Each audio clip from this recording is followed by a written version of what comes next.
Evening. All right, we on both platforms now. All right, that's what I wanted. I wanted to be on YouTube and Facebook right now at the same time, which we are. All right, happy New Year. I know y'all getting ready for 2025.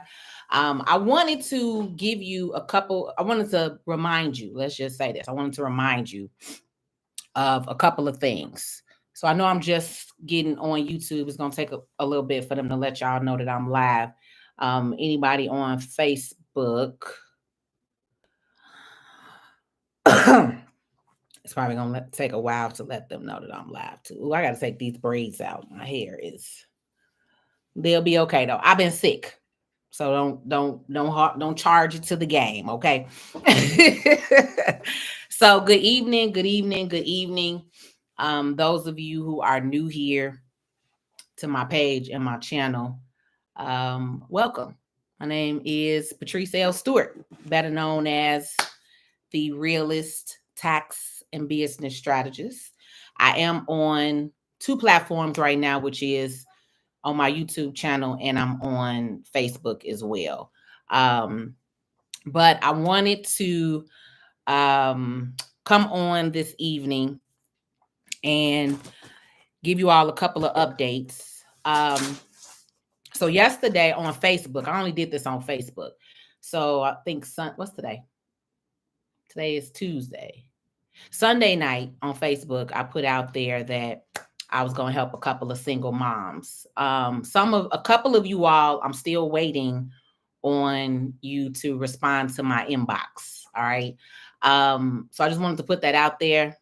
We help 25 moms. Well, we're helping 25 moms with a donation, and we've paid out about 18 of you all right now. So it's still 7 of you all that have not responded to my inbox. Okay. So I want you to know that. Check your messages, check your inbox. I did not respond to everybody. Unfortunately, it was so many of you all, and it was really hard for me to say that I could not help you. I had put a post out there to help 10 single moms, and we got like 75 inboxes. So I know it's hard out here during Christmas holiday. So I wanted to try to help a couple of you all, but we were able to help a total of 25 moms, and I'm still waiting on like 6 or 7 you all to respond. So I just wanted to put that out there. Go ahead and check your inbox, because those of you all who made the cut and shared your story with me, I was able to communicate with you. So we're still waiting on you so we can send you the funds that you need this week to get a little help. Okay. Second thing at hand is today is the 31st, right? Tomorrow, in a couple of hours, we'll be in 2025. So I wanted to remind you all of a couple of things. One, I think I'll start with taxes, right? Just because tax season is right around the corner, you're going to start seeing a lot of different promotions and all type of stuff from random folks, right? So what do I always like to tell you all? This is not the time for you to be playing with these side hustle tax people, okay? Remember, we have a brand new administration coming in. So there are going to be a lot of changes. All right. Right now, you're getting ready to see a bunch of people promoting getting a tax loan, getting a tax advance, all that other stuff. Just remember, all right, you still need all of your forms and your paperwork. Okay. So I know, you have people on here that are in the industry, but a lot of these people are just money hungry. Okay. So don't let these people rush y'all into hurrying up and filing your taxes, because whenever there is a new administration, there are always additional law changes. Taxes change every single year anyway. Let's just be clear. Every single year, we have a tax update at the end of the year. Okay. But what I want you to know and understand is earned income credit increases every single year. Okay. It's not some major, this is happening. Earned income credit, child tax credit increases every single year. So just because your refunds may be a little more does not mean somebody should be charging you more money. All right. That does not mean that somebody should be charging you additional because you're getting a higher refund. All right. So I just want you to understand that. People who decide to come to me and work with me in my office, I don't file taxes on probably up until I don't start really filing taxes until the end of January, right? I wait until the actual IRS e-filing date, which they have not put out yet, okay? But I actually wait until that date. And the reason why I wait and I have my clients wait is because of that. There are a lot of changes that happen, okay? So people that are promoting for you to file a tax return on January 2nd to get a loan, think about that. Okay. It's not always to help you. Sometimes it's more to help themselves. All right. I just want to put that out there. Real tax professionals who have an office and work all year round, like myself, we're not promoting you file your taxes the first week of January. I just want to put that out there. All right. So a lot of times when you see that, when you see this real gimmicky kind of marketing, look at the person, look at the company. Okay. But I would hate for you to file your taxes early and then they have some type of change that comes out or some type of law. There's a lot of changes coming. Just be aware. All right. But something comes out and then it affects your tax return. And now you've already filed. So now you have to either go in and file an extension or your taxes could be possibly delayed, right? Because you filed them too soon. I like to say that there is a too soon period. So personally, my books don't open until January 14th. But those people who've been rocking with me for the last 20 years of me filing and doing your taxes or however long you've been with me, my clients know that, right? So if you call my office, we are not open on January 2nd. I'm not filing nobody's taxes on January 2nd. All right. I just wanted to put that out there. But I just want to always say, don't be thirsty all the time to file your taxes because it's a lot. It's going to be a lot coming out. So you all need to be aware of those changes. 2, 3. I'm on 3 now. I did 1, 2, 3, 3. Now I'm on 3. The other thing that I wanted to say and just kind of get off my chest, and then I kind of open up like an open QA. If you have a question, you would like your question answered, then you can go ahead and type your question. Again, I'm on Facebook and I'm also on my YouTube channel under Patrice Stewart. Okay. I just lost my whole train of thought. Oh, business owners. So another question that I've got a lot of is, do you all have to file this BOI report? And no, you don't. Okay. As of right now, the BOI, which is the Beneficial Owners Information Report, that everyone has been going crazy about this, these last week because the government doesn't know what they want to do. Right. In literally the last 2 weeks, we've had, you got to file, you don't got to file, you got to file. Now we're at, you don't have to file it. Okay. If you want to file it, that's on you. Right now, it's a voluntary, there we go, voluntary application. So if you go on there, it will say that this is a voluntary application. It is not required of you to file a BOI report right now. Okay. We'll keep you updated as well if that changes after tomorrow, right? But there will be no penalties or nothing if you didn't file it. If they decide that they want you to file it, later on, there won't be any penalties. All right. So just know that y'all are okay. And let me also say this.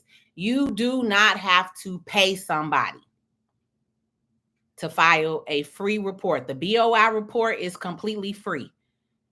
FinCEN.gov, FINCEN.gov. Okay, that's the website, FinCEN.gov. When and if you need to file that report, go on there and do that yourself. I've seen people on here saying that they charging $200-$300 to file a 2-minute report. If you decide to file it, again, you don't have to file it. It's not required right now. Okay. But the other thing that I wanted to say to some of you all who call yourself a business owner, okay, because y'all know I'm the realest tax and business strategist for a reason. So now I'm about to get real with you, and some of y'all getting your feelings when you are told the truth. So here we go. All right, if you call yourself a business owner, there are certain things that you need to learn, and one of them is something like this. You all should not be paying somebody to file basic filings for your business. Okay. BOI report, a bank statement, a grant loan or application. These are things that you have to learn to do. If you are someone who wants to pay somebody every single time a financial statement is due, a report it has to be looked at, I'm just here to tell you, you're not a real business owner. You're not in the mindset of being a real business owner. Now, that's different if you need assistance or if something comes into play and you feel like, I don't know this, I need help. That's one thing. But a lot of you all are out here getting played, and you're getting played. It is what it is. Okay. You $300 to file a 2-minute BOI report. Like, y'all are being scammed at that point. I don't like, that's stupid. But the reason you're being scammed is because you're not a real business owner. You probably somebody hustling, side hustling, right? And thinking it's a lick. This is exactly what happened with the whole PPP fiasco, right? But I just want to say this to y'all because I need y'all to understand this in 2024. I need you to let that mindset go in the next 6 hours, okay? Because it's about to be midnight in about 6 hours. It's 5 hours, right? In about 6 hours, right? So one of the things that I need you to do going into 2025 is to change your mindset. All right. I need you to boss up. And when I say boss up, I mean boss up all the way. Real legitimate business owners is not out here paying somebody every time they need to fill out a basic application. These are very basic. When I say basic, I'm talking about name, address, phone, email, and your identification number. You get what you get what I'm saying? This is not a 20-page grant that you're applying for, and maybe you need some assistance or something like that. You get what I mean? So some of the stuff that I see that you all are willing to pay for, it lets me know mentally you're really not ready to be here. Because one of the biggest things for you to be a real business owner and a real entrepreneur is to understand financial management, financial literacy within your business, right? And that also starts at home. If your personal finances are all messed up, then your business finances are all messed up, right?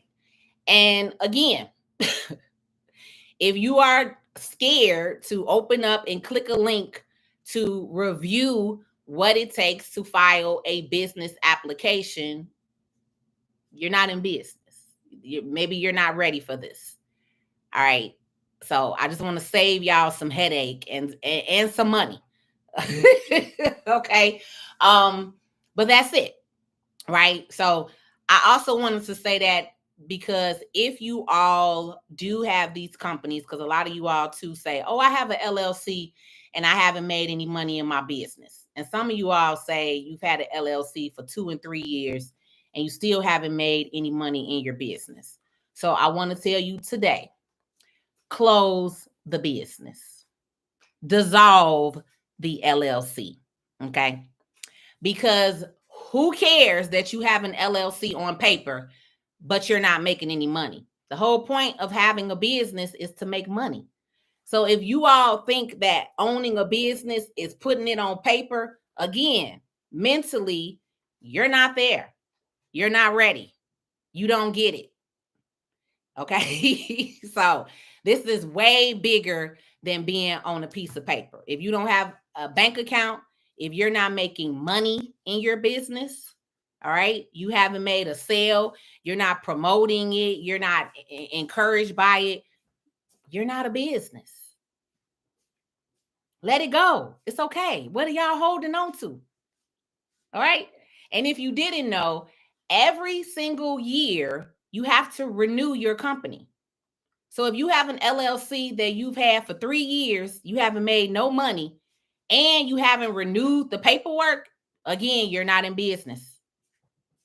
You're not an LLC. You're not set up. You're not even active. Go and check on your state. That's one thing I'm going to give all of you. If you have not renewed and filed your annual paperwork for your LLC, corporation, non-for-profit, partnership, S-corp, whatever entity you have, if you do not register that every single year, you're not in business anyway.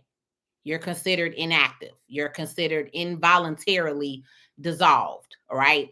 But the other thing that I want to say about that is if your company says involuntarily dissolved, that keeps you open to, one, the state can come and still charge you fees.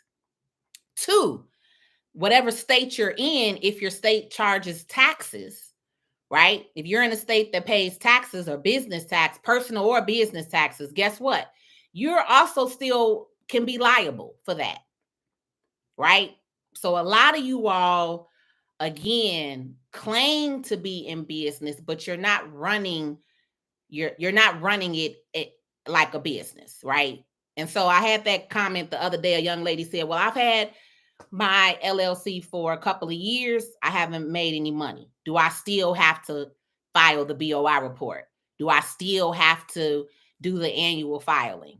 Yes, you do. Because guess what? When you say and put on paper that you are a business, you still have to do the business requirements. You all have some myth in your head that, oh, I didn't make any money, so I don't still have to do the business requirements, right? And that's what I need you to understand. That's where you're wrong at. Just because you didn't make any money in your LLC, you told the state you have a business. So the state has certain requirements that you have to maintain. And again, I can't just say, oh, well, I didn't file taxes this year.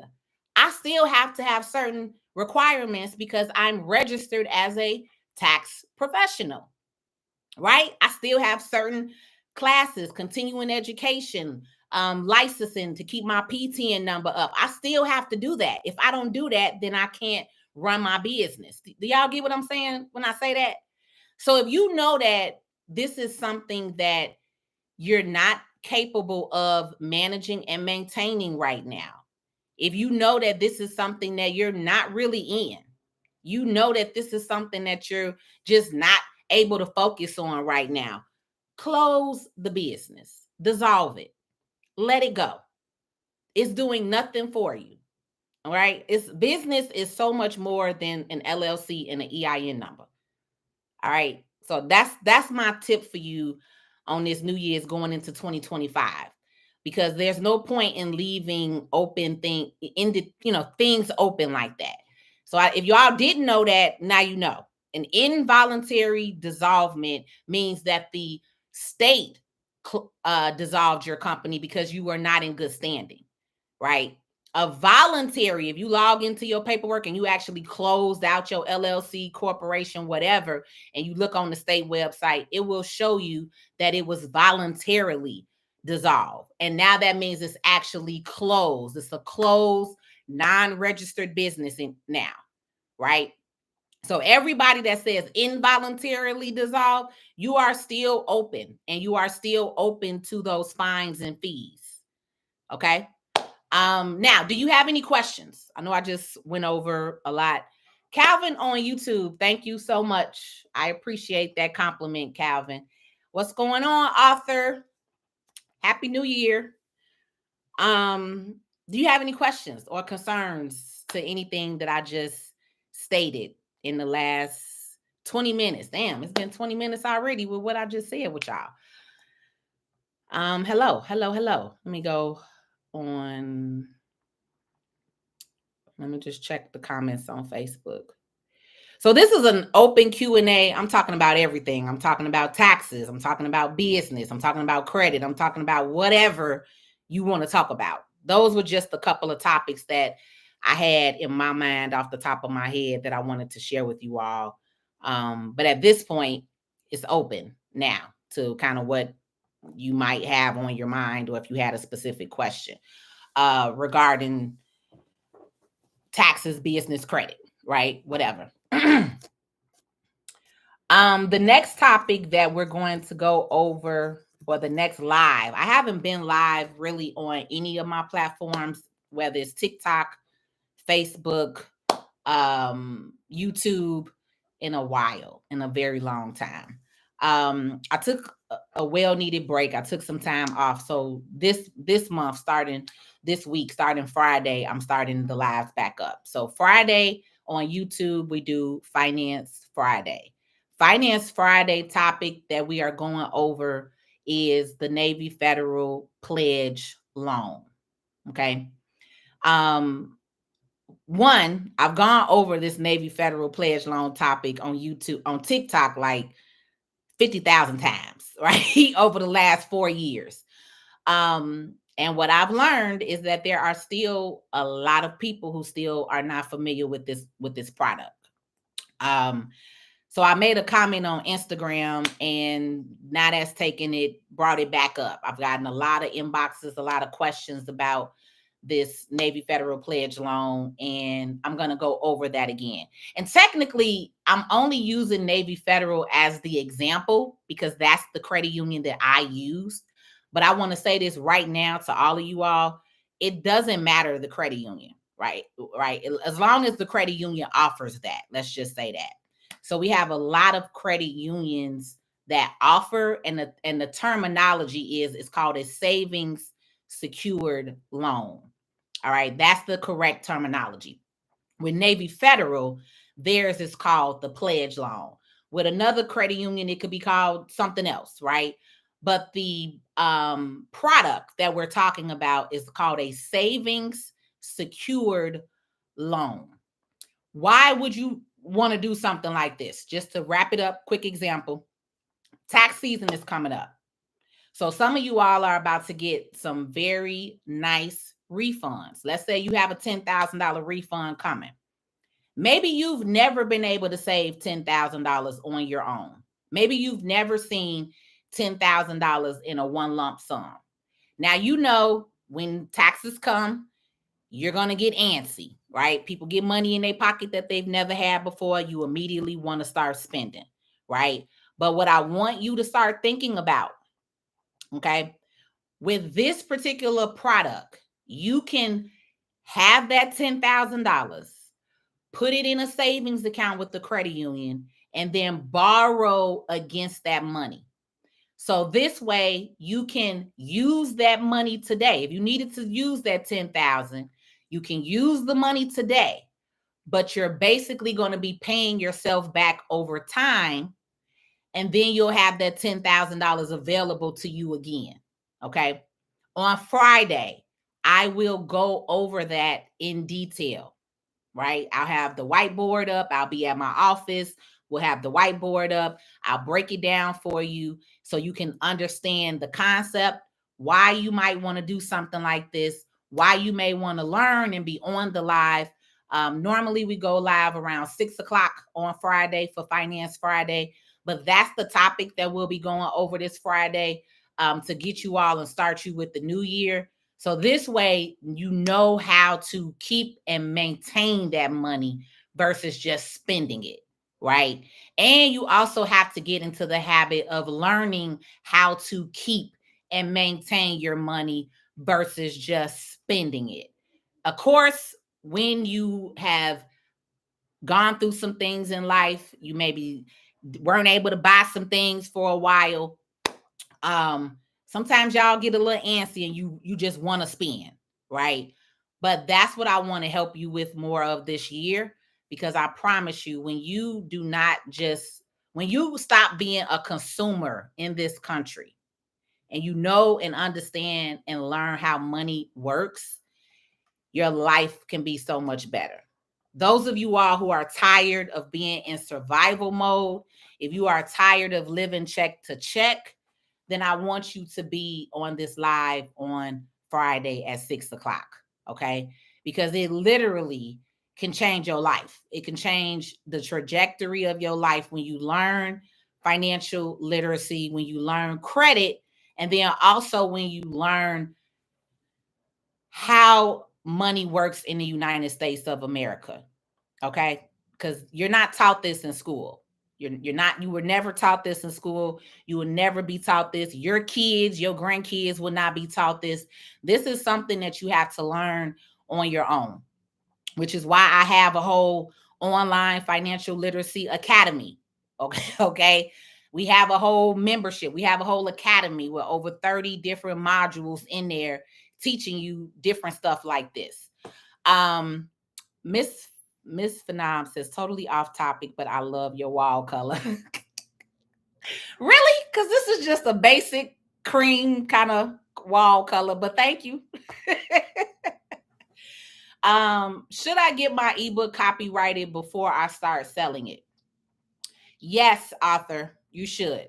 Spend the money to invest in getting it copyrighted before you start selling it. Yes, I would.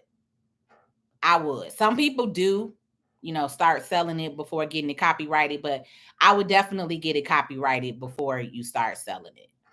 Because once you put it out there in the market, you want people to know that this is yours and you own it. We got a lot of stealers and thieves today. So even for me on my Facebook, sometimes I have to say, do not repost this. This is my content. Like, it's a lot of unethical people out here, author. So I would hate for you to put your book out and then somebody try to steal it. So yes, get it copyrighted. Okay, I'm just not seeing some comments coming through Facebook. Happy New Year, Latrice. Happy New Year, Lynn. Okay, Lynn says, did they push the deadline back for BOI filing? Yes, Lynn, they did. They pushed the deadline back, and they have actually stated that as of right now, it is not required. So some people have decided to go on and still file it. If you do, it's voluntarily at this point. It's not required. And I'm going to just show you real quick.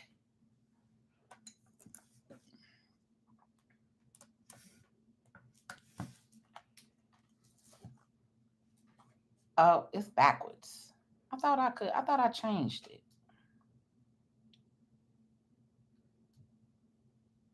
Sorry, y'all. I thought I had hit the button before I went live to make it to where you could see it. And now I can't see it. So it's going to come up backwards now. I could have sworn I hit that button. So don't worry about it. Oh, come on. Now I got stuck on me. But yeah, basically it's not. Basically, you don't have to file it. So it says on there, as of December 27th, they put another hold on it. I know your government don't know what they want to do right now. They going through. They battling right now. We file it, not file it, file it, not file it. So yeah, now we at a not filing it standpoint. If you don't file it, there's no penalties or anything. Nothing's gonna happen. So as of right now, no, we don't have to file the BOI report. Okay. Great question. I think you had another one on here. Nas Little says, have you heard anything about ERC grants? I know people that filed in 22 and still haven't heard anything. You're talking about that ERC credit. When you say ERC grants, there's not. You're talking about the ERC tax credit, right? Nas Little, the employee retention. So what happened is a lot of people are still waiting, because what happened was a lot of you all went to these scammers. I'm gonna just call a horse what it is, right? Call a horse a horse. A lot of y'all went to scammers, and a lot of you all were told that you could take that employee retention credit, and a lot of you all never paid an employee a day in your life. right? So the IRS shut down the ERC credit. They actually stopped processing the credit. I want to say they did that last year, 2023. They actually shut down the entire credit processing and they are auditing a lot of those tax returns. So I'm actually working with a couple of people who went to a scammer, and now we are working on helping them fix their taxes, whether we're amending the taxes, whether we're reporting the scammer, because it's a bunch of different options that the IRS has right now for some of you all who are stuck in limbo from filing that ERC credit. So if you're one of those people, that's more than likely what happened is your tax return has been audited, has been pulled, and is in audit. And now you need to find out what you need to do next to get yourself out of that situation. So a lot of you all were told that you can file that credit. And I tried to tell y'all that ERC credit was not for 90% of y'all. Because 90% of y'all on here that claim to be business owners, you not even paying yourself, let alone paying a W-2 employee. and and so many of the scammer kids wanted to be on here and go back and forth with me. I'm not going back and forth with nobody who is not a tax professional like myself, right? And so that's what happened, unfortunately. So a lot of you all are in limbo, and a lot of people have still not received their 2022 tax return. A lot of people have not received their 23 tax return because of that, because of those ERC credit and scams. And there was another one. A lot of y'all also was claiming that fuel tax credit. So the ERC credit and the fuel tax credit is what's holding up a lot of people. A lot of people are stuck in limbo right now. So that's pretty much what's going on with that, Nas. So I don't know your situation or what's going on with you, but I don't know who you went to for taxes. If you went to a real professional, they should be able to tell you that. But if not, you can always call the IRS directly. Okay.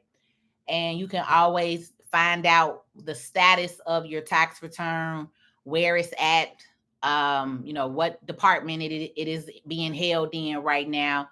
And that phone number is 800-829-1040. So 1-800-829-1040 is the basic, IRS customer service number. So that's probably where you want to start, so you can find out exactly what's going on. But like I said, they do have options for you all.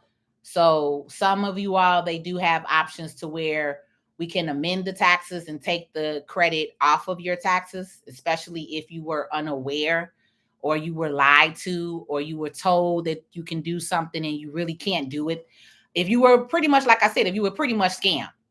Now, if you do, then the IRS wants to know who the scammer was. So they're asking, there's a form that you can fill out that gives the tax preparer's information. You have to give the preparer's name, email, phone number, address, whatever information you have on the person who did the tax return. If you're saying, I'd had no clue that they put this on my taxes, or they explained it to me this way or that way, right, then there are some options that the IRS has been giving you all to try to get out of that rut. But yeah, a lot of people are under audit for that. So that was a great question. Do we have any more questions right now? This is an open QA session with me, so you can pretty much ask any and everything that you want. If I don't want to answer something, I'll just, tell you that that's more of a consultation. But as of right now, it's the end of the year, and I, wanted to go over a couple of things with you all, and then also give you the opportunity to engage with me and ask me some questions since I haven't been on in a while.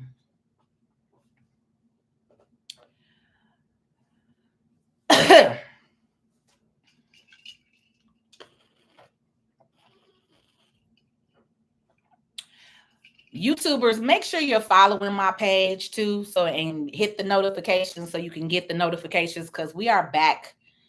Like I said, Friday, I'll be back on for our Finance Friday. We're going to go over save and secure loan using the Navy Federal Pledge Loan example.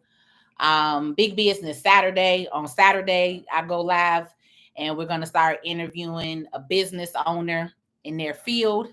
So we're going to start sharing more businesses on the page. So actually, I have an application link that I'm going to share with you all on Friday. So for those of you all who do have a real legitimate business, you could put an application in and you could possibly be interviewed on my channel on Big Business Saturday. So we want to start giving more of our business owners some exposure. As I stated, everybody else says small business owner, but I want you all to start getting into the power of the tongue, right? None of us start a business to be small. I didn't start my business to be a small business owner. And let me tell y'all, the IRS and your government considers a small business a business that makes up to $500 million. Okay? So when y'all see small business this, small business that, it's not talking about you small mom and pop shops. Okay? Okay? Small business in America is up to $500 million. All right. I want y'all to understand this. So I don't say I have a small business. I have a big business. So I turned Saturday from small business Saturday to big business Saturday. Because we in this for big business, big growth, big dreams, big goals. Ain't nothing small about me. Okay. So it's all in the power of the tongue as well and your mindset. All right, which is another reason why some of y'all are still limiting yourselves and still playing with people and scammers out here because you don't have a big business mindset. You're still in a small mindset. So for 2025, I want you all to grow. I want you to think bigger, be bigger. All right. So when you do that application on Big Business Saturday for Big Business Saturday, know that. All right. And come on like that. Come on with confidence. Talk about your business. Explain your product or service and know that you are here for big things. All right. So it ain't nothing small about what business owners do for this country. All right. Small businesses literally are what keep this country alive and running. But if y'all didn't know that, yeah, your government considers a small business a company that makes up to $500 million. 500 million. Middle business starts at $501 million and go up. All right. So I just want you to know that. Linda, thank you, Lynn. You being real interactive on here and asking some questions. I like interaction. I know y'all, I could talk, but come on.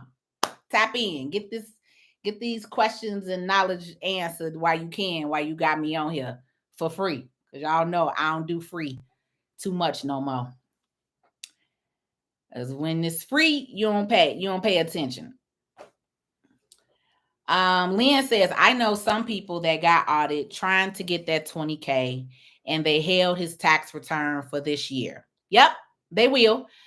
They told him he owes 10K and to file his tax return the regular way. Yes, ma'am. That's how it works. Yes. If they find out that money was fraudulent, then yes, you will have to pay it back and they want you to file it on your taxes. And if they have a balance, like they told him, you owe us 10,000, he will owe that 10,000 until he pays that balance. And he will owe much more than 10,000 because he's also getting charged interest. He's also getting charged penalty.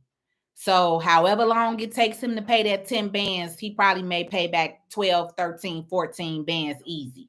Right. And so again, this is what happens when you all decide to work with these side hustler people that's on here running these gimmicks. I can get you 20K, I can get you 30K, and you're not asking no questions on how they doing it. You just being gullible, right? Or you just thinking it's a lick that you're going to play games with the IRS, then no, you're not. You're gonna always end up paying that money back. Always. And that's literally just it. So somebody that's on here telling you that, it's because they don't care. It's because they're in it for the money. It's because you about to pay them 5 to 10 bands. People was paying people 5 to 10 bands off that 20K. 5 to $10,000 off of 20,000. Y'all got played. Y'all got completely played. And this is what I'm talking about. When you are financially illiterate, when you are financially illiterate, you get played. And unfortunately, a lot of people in our communities prey on each other. And they prey on that. They pray that you are financially illiterate. They pray that you don't care and you like, okay, let's do it. But it's your social security number that's attached to it. So you will always pay the money back and owe the money. So you done paid them people 5 to 10 bands, and now you got to pay back 25 and 30,000. Like, make it make sense. It don't. It don't make no sense. So Lynn say, I didn't have a copy of his tax return, but he said the lady said file it the regular way because I couldn't amend it because I didn't do his taxes. So the only thing I could do was do it as if it's his first time. Okay, so right, Lynn, in that case, because I have not filed any of these people taxes. But if they have a copy of the full complete tax return, then I was able to enter in the tax return, pretty much duplicate the tax return the way that they submitted it, and then file an amendment. I do want you to know that, though. You can amend somebody's taxes who went to somebody else, but you do need the full complete tax return, not just the first 2 pages of the 1040. You need the full complete tax return in order to re-enter it in the way that they did it, and then you have to amend it to fix it, right? But in your case, then, right, if that's what you all have to do, then sometimes you do have to do that. Just file it and then mail it in or fax it. If you're a tax professional, we do have a department that we can call that will allow us to fax over the tax return. So that's how I've been able to help. And I've only been working with like 2 or 3 people. 2 of them were my clients that left and went to somebody else and did the dummy. And now they called me back this year begging me to fix them. So I taxed the hell out of them. I charged their asses up the wazoo for that. Because that's what you're going to do. You're going to pay. You're going to pay way more when you mess up. Like, that's just it, right? But yeah, like just helping random people off the internet, I ain't doing that. Because most of y'all that did that crap knew what the hell y'all was doing. But of course, everybody gonna come to you and say, oh, they did this and they did that, but you was okay with doing it until you ain't get that money. Let's be clear. Because if you'd have got that 20K, you'd have been right okay with whatever they put on that tax return. And that's what I tell them people right to their face. You only calling me now because you got caught. And y'all love to go there and blame it on the tax person. Oh, they did, and I didn't know. You knew damn well what was happening because your bank account direct deposit number is on here, which means you was okay with it until it did not go through. And so now you want to call a professional and be like, can you help me? Yeah, we can help you, but you're going to pay. Baby, it ain't free. Well, you're going to pay anywhere you go. But it is what it is. Hi, Lisa Thompson. It don't matter that he never got the money. That's the problem. That's why I said. And so Lynn, if you want to reach out to me, I don't know which, if you you got to be a professional if he calling you. If you want to reach out to me, you can. I'll offer this live without putting all your client information out here. But that's what I'm trying to say. They're getting the fines even if they didn't get the money. So that's what I'm saying. It's a department. It's a department, and then it's a hotline. So it's a whole ERC department for it. It's a whole department dedicated strictly for ERC. Okay. And that's why I said they have certain options that your client can pick. Pretty much it's going to be to amend the return to get it off of there so that they don't owe that balance, or they're going to have to snitch on the person who did the return.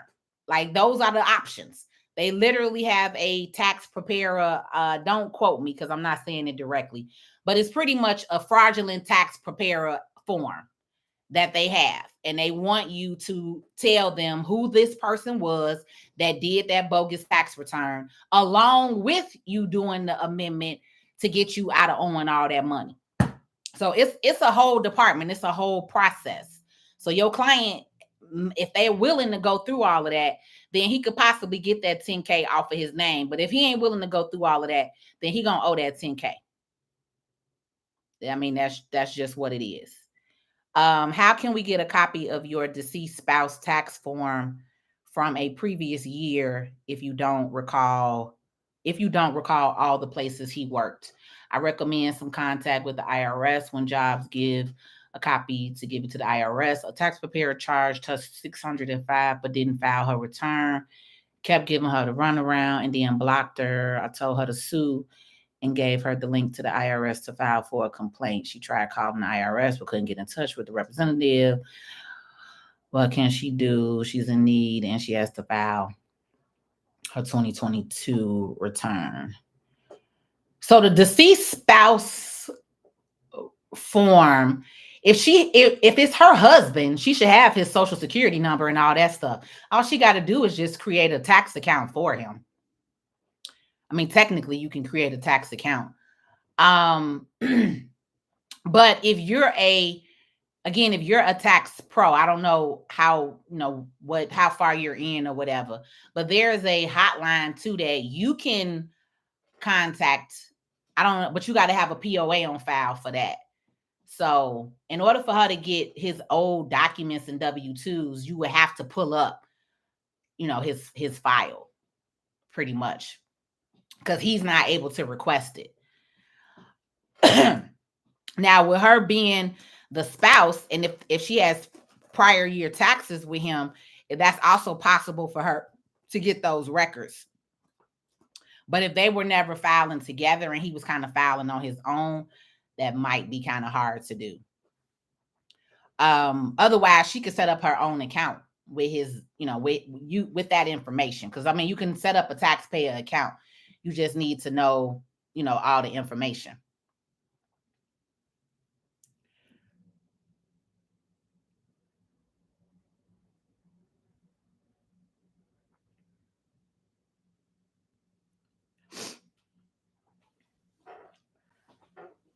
Yeah. I mean, that's okay. You say I am a tax professional. Okay. Yeah.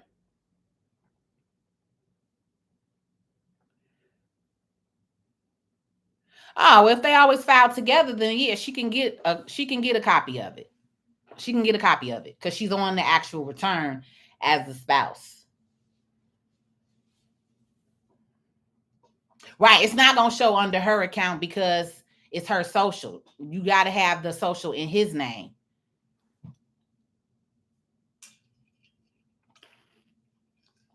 You got to have the social. You got to set the account up in his name. I mean, so she should know everything.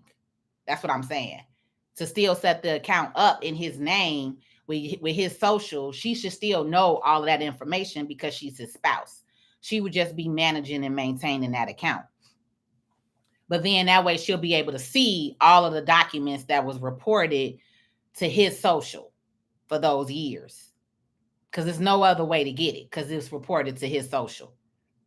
So the same way she got a taxpayer account, she just set one up for him.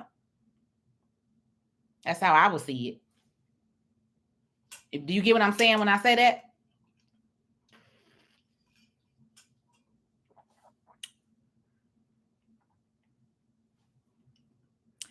So for those of you all that's coming in, this is just pretty much an open live QA session. I've gone over a couple of different topics before you all got on. We've been on like almost an hour now. So I kind of was just hosting an open QA session. We talking about a little bit of everything: taxes, business, credit, kind of whatever's on your mind. If you had a question, this is the perfect time for you to get your question answered. YouTubers, y'all real quiet today. Y'all real quiet. Y'all don't got nothing. What y'all doing for New Year's? Y'all in the house this year? You going out? You hanging out? I do want to say this, ladies, because this is mostly y'all. I don't see too many men talk about vision boards. Ladies, I want to challenge you to do an action board this year versus a vision board. I may throw a party myself and do it, but I made a post a couple of days ago saying vision, and I crossed out vision and put action board, right? I know it's fun. Everybody have New Year's resolutions. Oh, I got this vision board. Vision is cool. Okay. You need vision. You need to know where you want to go. Okay. Vision is cool. But putting action to that vision is what's going to actually make it happen. Right. So whatever you have in mind right now that you want to do for this upcoming year, put a deadline to it. If you know that you want to start a business, okay, by March 30th, I need to have my LLC set up. I need to have my EIN set up. Okay. I need you to put a deadline date to whatever it is that you have in your mind right now that you want to do this year, because it will never go past that if you don't actually implement and then actually put action to it. All right. I've been on this internet for over 10 years. 10 years. We about to roll into 2025. 10 years. 11, 12. When we started to go live on Facebook. Like 10 years ago, I want to say. I started going live when I got let go in the bank in 2013, and I was showing y'all my journey. So at minimum, let's just say 2013. I've been on this internet, on Facebook, over 11 years, talking to y'all, providing, sharing, giving information. Some of y'all are still on here talking about what you want to do. 10 years later. This ain't the time. Do you see how fast life is going? Did you see how fast this year went by? We literally about to hit 2025. Like, it was just my birthday. It was just June. You get what I'm saying? So I need y'all. Some of y'all need to hear this tonight. I need you to put forth more effort and more action. You can plan all day. A plan is a dream. Okay? You just dreaming. So instead of doing a vision board, I am challenging you to do an action board. All right. On that action board, you are putting a date, a deadline, a commitment. All right. You want to fix your credit? Put a date to it. You want to be a homeowner? Put a date to it. All right. Put a date to it. And I need you to go and order you one of these.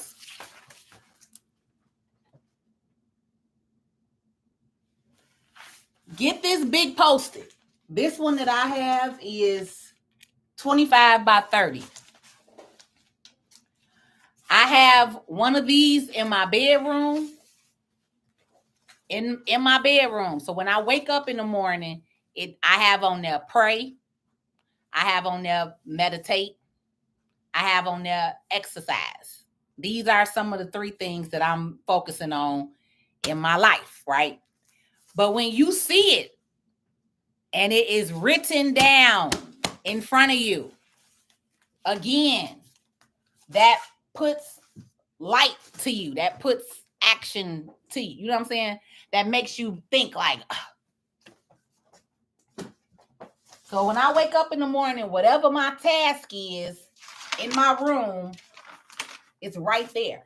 I immediately see it when I wake up, and it reminds me, oh, you got to pray. You got to meditate, because sometimes life gets to lifing. right? So the point of you doing that and writing it down and having things written out in front of you is it actually allows you to put the action to it. Okay. It actually allows you to put the action to it, which is why I shared on Facebook my financial end of year finance tip was print out your last 12 months worth of bank statements. Print out your last 12 months worth of bank statements. Don't just look at it online on your phone, your bank statement. Actually print out your bank statement and read it line item by line item so you can see the income that you have coming in versus what you're spending. You'll see it. You'll see it clear as day. Right? You'll be like, I spent $900 on Uber Eats. I spent whatever on buying off of Amazon. You get what I'm saying? You cannot see that just looking on y'all phones. You cannot. You have to put pen to paper. You got to go old school. And I promise you, some of my clients are doing so much better just from implementing those two things that I just shared with you all right now. All right. Yo, I need more of you all for 2025 to understand the power of finances. Most of you say, I don't got it, I can't afford it. You actually can. It's because you have not looked at your money and you haven't looked at your bank statement and you haven't looked at how you've been spending and where you can cut. Because technically, every single one of you, if you got a job, you can afford it.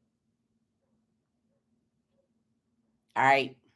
If you have a job, you can afford it. It's just a matter of what are you willing to cut out? What are you willing to take off of the table? You see my braids? My braids have been up. Socks passed away November 7th. I got my hair braided a couple of days before his passing. So let's just say November 3rd. My hair has been up since November 3rd. Now, I haven't purposely done this because I've been sick. I was supposed to been take these braids out. But part of the reason why I get protective styles sometimes throughout the year is to save money. It's to hold on to money, to hold on to the money that I would spend going to the hairdresser every other week, right? Especially when you building a business. Any of y'all that's trying to build, even if you're not building a business, if you're trying to save, if you're trying to make sure you have a rainy day fund, you can't go get your nails done every 2 weeks. It was a couple of years I didn't get my nails done. Now these are my real natural nails, but it was a couple of years where I did not get my nails done. I was willing to sacrifice paying that 50 to 80 or whatever it cost me to get my nails done every 2 weeks and put that up for my business. All right. So when I hear grown people say I can't afford it, y'all lying. You lying to yourself. You can afford it. It's just a matter of what do you have to sacrifice? What are you willing to sacrifice to get to the life that you want? I'm no longer living in survival mode because I sacrificed 7 years. 7 years. Once I got let go in 2013 and I started my business full time, I had to sacrifice. I sacrificed for 7 years. I wasn't talking to family, friends, going out. I don't go out much anyway. That's not my thing. But I'm not a label whore. I don't buy a bunch of clothes, shoes. I got the same coat for 6 years ago. I actually got to buy a coat this year because my zipper just broke. Right, right. I'm a very frugal person mentally. Right, I don't live how the average person lives, but my lifestyle is also different, and I don't live like the average person lives either because of that. Right. So some of you all who really want to see change in this 2025, these are some of the things that you have to be willing to do. You have to be willing to sacrifice. You have to be willing to not do what everybody else around you is doing. You have to be willing to let people, friends, family, coworkers, whoever, also go. You have to be willing to say, my life and the future of my kids, grandkids, I want to be different. I don't want to live a mediocre life and work till I'm 60 and 70, living check to check, and then barely can afford to travel. I didn't want that life. I never saw that for myself. I knew very early on that I would be an entrepreneur, right? But corporate America taught me that. I got to see working in corporate America, I don't want to do this. This not my life. I don't want to be in a cubicle, unhappy, making, a base salary and living check to check. That's no, God, that's not what you got for me. I knew that, right? So I had to sacrifice to get what I want and where I'm at today. All right. So when some of y'all say that you lying, you can't afford it. You can't go to Ruth's Chris this weekend. You can't go out with the girls. You can't hang out with the fellas. All right. You can't buy them damn Jordans. Leave them Jordans there. All right. So instead of buying $300, $400, $500 Jordans, that money should be invested into maybe Nike stock or some S&P 500, right? Because now that same $300 can turn into you making some more money. That one $300 investment, or if you're willing to put $100 up every month, $200 up every month, that should be going to something that's making you more money. Yes, you have to live at the same time, but I would rather sacrifice for 5 to 10 years so I can live the rest of my life how I want to live it versus having to be stuck on a job, living check to check, and don't know what I'm going to do next. Okay. That's what I don't want for y'all. I'm going to say that. I'm going to pray that off your life. We're going to pray the spirit of poverty up off of you. Okay. We're going to pray the spirit of survival mode up off of you. All right. Because life is greater than that. You do not have to be stuck in survival mode. I'm a living witness from it. I'm a living testimony of somebody born and raised in the hood. That's why my shirt say book smart, street smart. Okay. Born and raised in the hood. Did not come from a family with money. All right.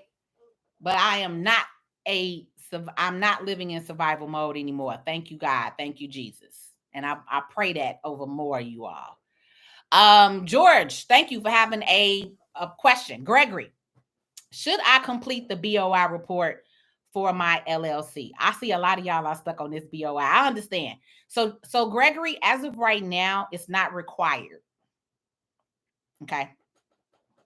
It's not required. So if it's not required, I say don't do it. They ask you for your name, your phone, your driver's license number, and your email. I think that it's a 2-minute application, if that, right? But it's not required. So we don't give the government nothing that you don't have to do. Okay? You never offer up information unnecessarily. Let's say that. So right now, as of December 27th, it's been placed back on hold, a court hold, and it is not required. You will not receive any penalties, nothing if you don't file it. If they say they want you to start again, then at that time, they will update us and let us know the new filing process again. But as of right now, it is not required and you do not have to file it. You are welcome. What's up, David Greer? Lynn says, I am in the house staying safe. Okay, Lynn. Seriously. I'm a little under the weather, but I don't go out anyway. I'm not, as much as some people think, I don't know why. I'm not a extrovert. I am very much an introvert. I am a introvert all the way. I don't really like people. I hate to say that. I don't like crowds. I don't like being out in crowds. I don't do New Year's parties, events. I haven't done that since I was in my 20s. That's just me. I am a homebody.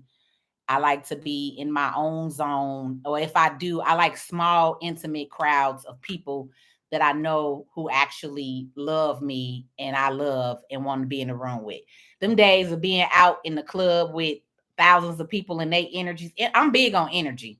When you do self-care, self-work, you think different. All right. I'm just say that. So when you have taken yourself out of a rough place in life from being hurt by people so much, like I have, when you good to people and people haven't done nothing but be horrible to you, at some point in life, you be like, I don't want to deal with people. I deal with people for my business, but in my personal life, I deal with people who I love intimately. So yeah, I don't go out. I don't do that. They having a whole party at my office right now. Literally. Whole party being had at my office. So they will have a great time and I will be here at home. You said I need help with WISP. Now, I know some stuff, but off the top of my head, I can't think of that. So I'm gonna type in what that is. And it looked like it's saying something that shouldn't be saying. So I don't know if you a fake page on here commenting. So I'm gonna skip you for now. Lynn, I'm gonna need you to get my name together, ma'am. I am Patrice. My mama is Patricia. Okay. I am Patrice L. Stewart. Okay, ma'am, not Patricia. But let me read your question. You say, I don't mean to get off topic. We ain't on no topic. I told you, this is open. We all over the place. Whatever y'all bring up, that's what we on. I'm just randomly talking. You say, I don't mean to go off topic, but the tax preparer took all this lady's business receipts for her 4 businesses too. She has all the documents and the lady refuses to return them. Even if she gets reported or sued, what happens if she never gives the documents back? Girl, I don't know who your client is, but she needs to go and call the police at this point. And then you saying the lady done blocked her, can't answer. This is why I ain't gonna lie to y'all. It's a lot of people that do virtual businesses. But honestly, this is part of the reason, because people ask me this all the time, like, Patrice, why do you still have an office? Like some tax professionals have asked me that. Like, why do you still have an office? Why you don't just do virtual? And honestly, this is part of the reason why I actually still pay for an office, why I still pay for a location 14 years later, being in business, having social proof of who I am and everything. Right? I still pay for an office for this reason, because I want people to know that I am serious about my business and I am serious about being in financial services. So for some people who have been hurt, who have been burned, who have been scammed and schemed by these horrible people on the internet, some of them want to actually come and sit down at an office and see you, right? And like that lady did, bring her documentation in. Now, the fact that this young lady, whoever she has, and maybe the girl moved, maybe she can't get into the office, maybe the girl closed the office, I don't know. But this is part of the reason why I personally have always maintained an office in my 14 years. Even when I worked for the bank, I still had an office for people to come to. I was paying for an office part-time. Even when I worked at the bank from 2008 to 2013, I still had a place where people could physically come and sit down with me because of that. Because people have an issue, especially us as African Americans, have an issue trusting people in financial services because so many people are so bogus and do bogus stuff like that. Right? So I don't know what to say on that. Besides that client, maybe she too nice. This is why I'm book smart and street smart. So I tell y'all, I'm hood and educated, baby. All right. But Peaches would have came out of me a long time ago on old girl. So I don't know. I don't want to say nothing else on here. But let me just say the old me is Peaches, okay? And Peaches about would have had to come out on her at that point. You done blocked the girl, stole her paperwork, stole. She better call some cousins or something to go with her and handle her business. That's the best I'm going to say. But or call the police up there at the office or something. But I mean, yeah, at that point, if you give the person all of your stuff, right, and now the girl is unwilling to give her the stuff back, I don't know what the girl thinks she gonna do. That's why I said sometimes some people you got to bring it out on. You got to pull out, the cousins. You got to make a call or something. So I don't know. I'm gonna stop because I don't know. I don't have nothing professional to say. I'm gonna just say that, right? Because in my mind, she needs to go holler at the goon squad at this point. Because yeah, I mean, what you gonna do, right? You done gave this person all your paperwork, and the girl ain't willing to give it back. I don't know what else the lady gonna do, and she needs it. You need it to file her stuff. So I don't know, y'all. I don't know.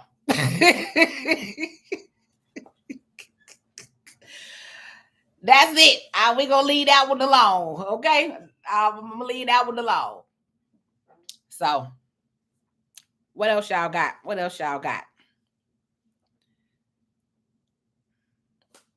Oh, while you're thinking, want to say this. Also with taxes. Okay, this is regarding taxes.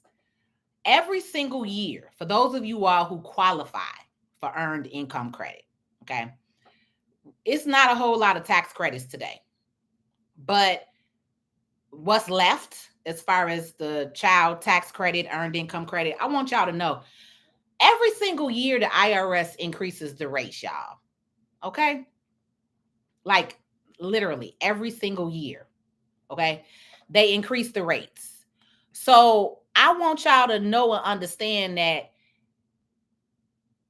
when you see people promoting, oh, you getting bigger refunds, you getting this, you getting that, your refund might be higher this year. But that does not mean that someone should be charging you more money because you're getting a larger refund. Okay? So if you normally pay, I don't know, $400 or $500 for your taxes as a single mom or whatever, right? Head of household, parent, you're claiming your kids, you will see an increase possibly in those taxes this year because the credits have gone up.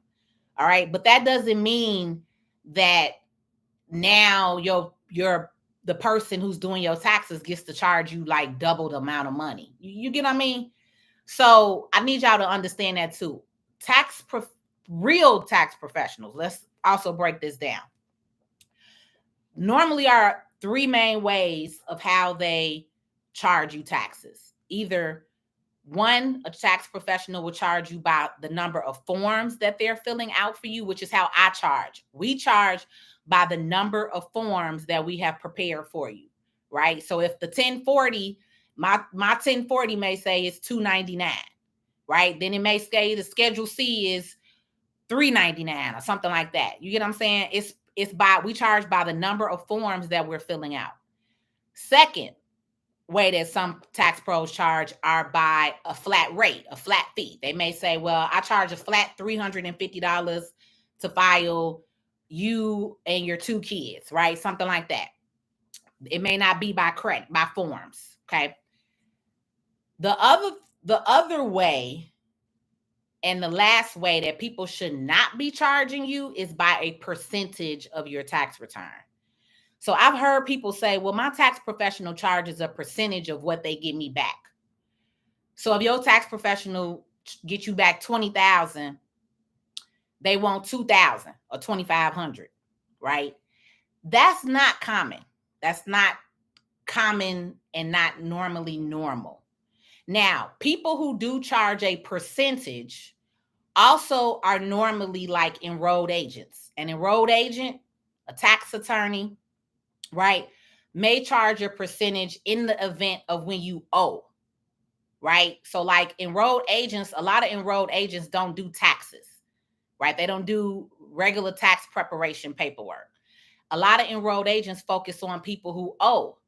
So if you owe $100,000 to the IRS and then you get with an enrolled agent may say, okay, here's my retainer. It may be $5,000 to retain them, right? And then they may say, we charge 25% of whatever we save you, okay? So in that case, let's just say you owe $100,000. If the enrolled agent saves you $90,000, maybe now your IRS bill goes from $100,000 to $10,000. So that's a $90,000 savings that they have saved you. Now, an enrolled agent may say, now I'm going to charge you 25% of that $90,000 because that's $90,000 that you would have paid to the IRS. You get what I'm saying? So when it comes to percentages, but y'all paying bootleg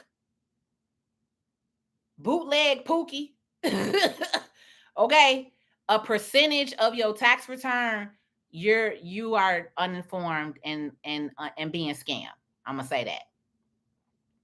Okay, they're not even a real professional, and they're out here charging you a percentage. No, that's not how this works. All right. So most tax professionals charge a flat rate by the forms. Okay. But the average tax professional is not supposed to charge you by the percentage. That's actually in the IRS Circular 230. So again, you know who is really serious with doing business and taxes versus those who are not. Now, like I said, if you are dealing with an actual licensed, because an enrolled agent is a licensed professional. They are licensed by the IRS. That is the only license that the IRS gives out. Anybody on here talking about they a certified tax professional, that's bullshit. Ain't no certified tax professional. There's no such thing. Okay. There is a licensed IRS e-file. Okay. I'm sorry, enrolled agent. All right. And then you have CPA and tax attorney. Those are the only licensings. All right. So I hate to see people talking about they are certified. Ain't no certified nothing. All right. You took some classes, some courses, whatever. But it ain't no such thing as no certified. Simple as that. All right. So I just need y'all to know how you should actually be billed and charged when you're dealing with non-licensed.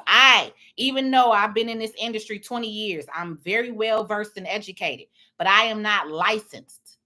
So I would never get on here and act like I am. Okay. So I'm never going to get on here and be like, I'm a certified. No, I'm a 20-year experienced tax professional. Yes. But all that other crap that they be on here coming on with y'all, that's that gimmicky bullshit again that I don't like. So you need to know the real. You need to know the truth. And there's no such thing. And so the average person who is not licensed should not be charging you a percentage of your tax return. All right. It's either flat rate fees or you charge by the forms. Okay. Percentages go to the licensed professionals. And then, like I said, every single year they increase the rates. Every single year. You can go on irs.gov. I have videos coming up. I just made a couple today. But and I'm showing you all the charts and everything. And then in my stories, when you check my stories tonight, I'm gonna show you the last 3 years. I'm gonna show you the credits for 23, for 24, and now what the new credits, are for 25. But every single year the rates increase. This ain't nothing new.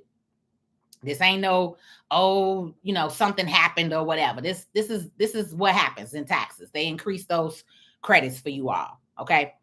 I think that's it. Lynn say I only charge flat rates for special only. Right. Right, Lynn, and that's what I'm saying. Across the board in our industry, most of us, I would say most tax professionals charge by the forms because every return is not the same. And this is part of what I share with you all. Someone who has no kids, single, no kids, don't own property, you're not in school, you just got a straight W-2. You should not be paying the same price that somebody who is a single mom with 2 kids, earned income credit, child tax credit, forms, all that stuff. You should not be paying the same price. That don't even make sense to me. But again, I'm not other people. People do how they want to do. But I just want you all to be aware of this industry and kind of what the forms and fees should look like versus, because it's a lot of people in here that are claiming to do taxes and they are not real tax professionals. All right. They just learned how to input a little bit of crap on TurboTax and they be charging y'all all this money. Especially if your tax form say self-prepared, baby, you really getting played. Because that means that means they went on TurboTax or TaxSlayer and entered in your tax return and charged you $800 or $1,000. Why? Why are you paying somebody that much money who's not even a professional? So the difference is, again, when you're working with real companies, real offices, anybody who comes to my office you're going to have a packet, right? I mean, the average tax return could be 25 to 30 to 40 pages on average, right? Again, unless you have just a straight single 1040, one person, one W-2, your return, your tax return forms your full forms with my office may be 15 pages, right? But it's not just going to be a basic 1040. But any of y'all that's paying somebody 500 and up and they filing you on a freaking TurboTax and TaxSlayer and it say self-prepared on your paperwork, baby, you being played. Simple as that. Simple as that. Because how are you paying all that money for somebody that's just self-preparing filing you? They just using a basic system. So when you go to a Liberty, a H&R Block, and y'all used to going to see their paperwork and they give you an actual packet, that's what it looks like when you're going to a real e-file agent. My office, I am an authorized e-file agent with the IRS, right? So that means we can electronically file your taxes for the last 3 tax years. Okay.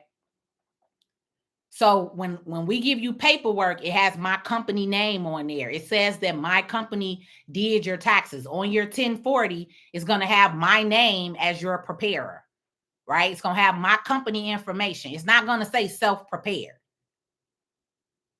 So any of you all who have paperwork that says self-prepared and you went to somebody and paid them hundreds or thousands of dollars, I'm sorry. You got played. That was not a professional service. All right.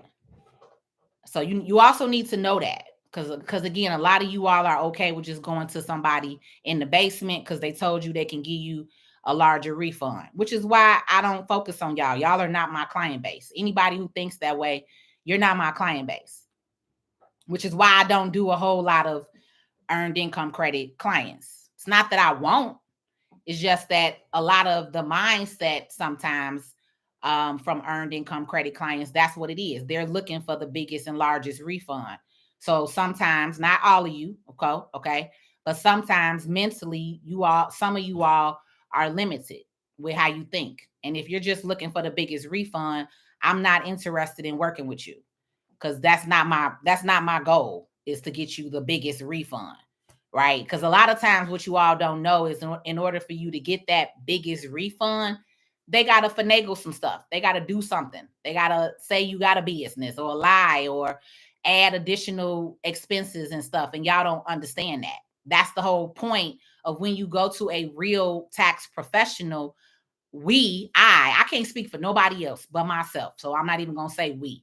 The difference that separates me from everybody else is who I am and what I bring to the table. Any client that comes to me knows what we're doing. You're not coming to me and saying, I don't know what Patrice did on my tax return. If you did, you're a liar. And I will tell you that to your face, that you're a liar. Because any person that has come to me, you know how your tax return was prepared, what we did, what actual credits that you qualified for. If you don't qualify for those credits, I will tell you that. I would explain that to you. Sir, ma'am, you have a small mom and pop shop. You have never paid a W-2 in your life. You do not qualify for the ERC credit. The ERC credit was not for you if you did not pay a real W-2 wage earner. Okay? And that's what happened. And that's why so many people got scammed in these last couple of years, because you all were going to people who don't know shit and are not real professionals. Because just because you file in the fuel tax credit does not mean you were supposed to file it.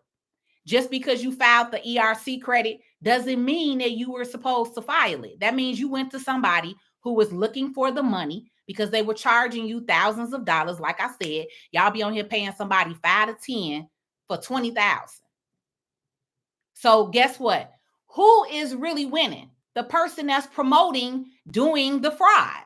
The person who's like, yeah, I can get you 20K, because they have no responsibility to that 20,000. You do. But you're being slow right now, okay? Because now again, we getting real with you all. You're being slow, and you're being greedy, and you're mentally not caring that there will be consequences to you filing this fraudulent tax return. All right. And you like, okay, let's roll with it. And that's what happened. And that's how so many people are in trouble today. All right. So y'all be so quick with the scam until now, a couple of years later, when Biden and them put that damn task force in and said, hey, we're going after all of y'all PPP folks, all of y'all ERC folks, all of y'all fuel tax folks, okay? And so now everybody real silent. Everybody was on here real loud and bold when they was getting the money, right? On here real loud on my PPP video, talking big crazy to me about what I wasn't saying and what I ain't know what I was talking about and all that. Okay. But some of them same people are in my inbox today crying, talking about, can you help me, after they done did all this crap and now they owe 30 bands. Now they owe 20 bands, right? But they be real quiet, right? Nobody gonna talk about when they in trouble.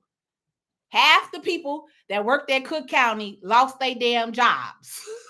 The FBI has been in Chicago since February of 2022. All right. Cook County, DCFS, CHA, CHA, CTA.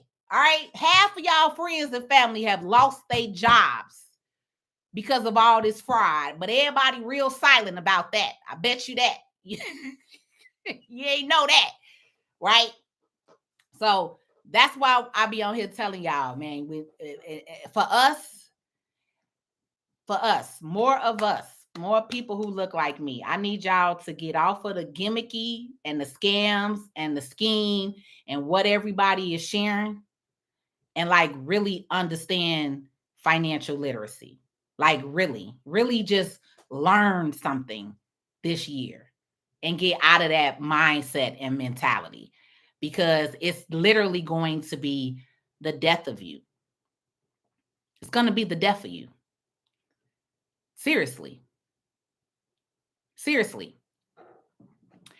And I would hate for it to happen, and then you have to come to me later and apologize and say sorry, like so many people have come up to me and apologized and had to say sorry because I was really trying to help you.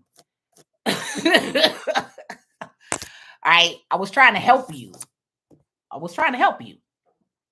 And so some people that have done that, I appreciate that. We had my cousin, we lost one of my cousin's best friends this year, and it was a funeral. It was a repast. And this young lady came up to me and she was like, Miss Patrice, I just want to say, I appreciate you so much. And I knew she was getting ready to say that she saw something online. So she was like, I follow your YouTube and you was telling us the truth. And she was like, I end up losing my housing. I end up losing my Section 8. And she said, Miss Patrice tried to tell us. So when she saw me in person, she literally came up to me and like gave me a hug. I didn't know what the hell was going on. I was like, what the hell? But then she explained. And I actually I felt that made me feel good in that moment because she said, I am, born and raised in the hood, been in the hood my whole life, and nobody taught us this type of stuff. Nobody educate us. She said, so a lot of times when you get on, sometimes you go in. You go in on us and we can't handle it. So sometimes that anger that people say or comment or whatever, she said, don't pay it any mind. But eventually, when they go through it and they have to experience it, then they'll appreciate you more for trying to warn them. And I was like, damn. And this was a young girl. She was like 24. She had 2 kids, but I really did appreciate her for sharing that because she didn't have to tell me that. She didn't have to share that, but she did. She said, and she called me. She was one of them PPP calls. She was like, I called you and you talked to me and you told me what I would have to do and you kept it real and you told me the truth. And she said, I just want to say thank you. She said, I did end up losing my housing from it, but I'm okay now. Right. And so that's it. I get in y'all behinds. I may talk to you crazy sometimes, but it's really coming from a place of love. And I've been working with God on that, on how to come across, right? On how to relay this information because I want you to get it. I don't want you to be offended. But at the same time, y'all know how we are. Y'all know how kids be like when you be nice to kids and you be like, baby, stop doing that. No, baby, stop doing that. And the baby don't stop. But then when you be like, hey, get your little ass over there. Woo, and they be like, okay. And then they, what I'm saying? That's how I feel about some of y'all. That's how I feel about some of y'all. I can talk nicely, but you don't hear me. Sometimes I gotta go in on you a little bit for you to be like, damn, okay, like, and I don't know why. So I don't know if it's a growing up in the hood thing or what. I don't know. All right. But sometimes I gotta get a little rough with y'all. I felt like, okay. But I'm learning. I'm learning. I'm learning to, how to really come across to where you get me. You understand what I'm saying without necessarily taking it. I can't say you can't take it to heart because I want you to take it to heart. I actually, really, when the point of me saying some of this stuff is, I want you to go home and think about it. That's the point. I want you to be a little offended so you could be like, damn, because now it actually makes you think. You get what I'm saying? I want you to be uncomfortable.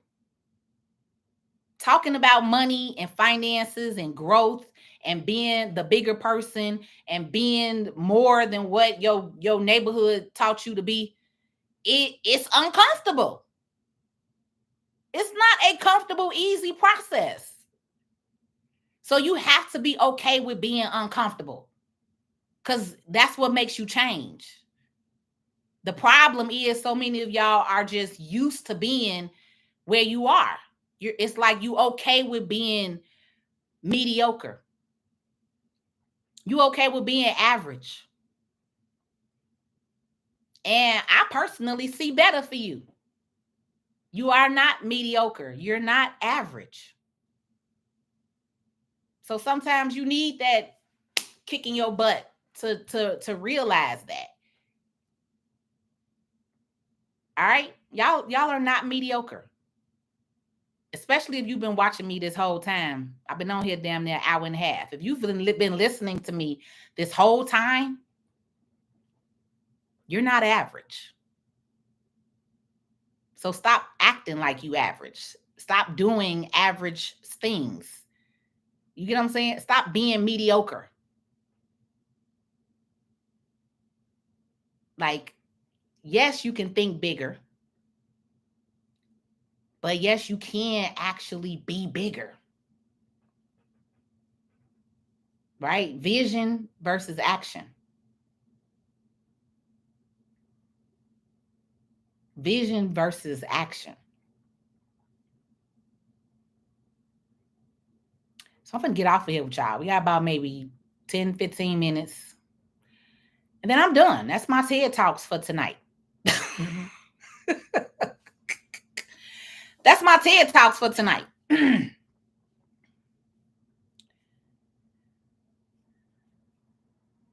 then I got one more thing that I'm going to get in on y'all that I'm going to say to y'all. And then I'm going to be done. But if you got any questions, concerns, now is the time to go ahead and throw it out there. We on YouTube and we're on Facebook.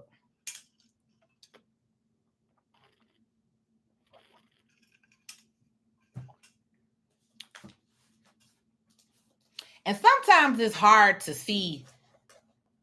Sometimes it's hard to envision your life when you like in it, when you going through it. You get what I mean? Sometimes it's hard for you to see past like what you have to see every day. Like if you live in the hood and every day you come outside, you see violence, drugs, destruction, are people not getting along? If you filter your head with a bunch of reality TV shows all day of women arguing with each other, fighting with each other, ignorant, loud, that's what's gonna stay in your peripheral. You get what I'm saying? That's what's gonna keep you here. You get what I mean? Like, real women with money don't argue on the internet and TV. Right? I don't watch no reality. I don't even watch TV anymore. If I do, it's like Netflix or Prime. It's movie channels, stuff like that. I don't watch no regular TV, cable TV, reality TV shows, none of that stuff. Right? I let that stuff go. I used to. I mean, I act like I ain't never did nothing. I used to, but over 5 years ago, I let all of that go. And why did I let that go? Because again, what you pour into your mind, what you watch, what you read, it affects your life. It affects how you think. Okay. I don't want to see women arguing and cussing each other out on a regular weekly basis. That's low vibrational energy. Does nothing for me. Does nothing. Right? So again, when you start working on self-love, self-preservation, and when you start building on your relationship with your creator, because y'all know I am not a church person. I don't do the whole church thing anymore. All right. I was going for a little while, but it is what it is. But when you actually start working on your relationship with your creator who made you, whatever you want to call him, God, Buddha, Allah, whatever you want to call him. Okay. But when you actually start focusing and having a conversation with your creator, with who made you, and start asking questions like, what's my purpose? Why am I here? God, what direction do you want me to go in life?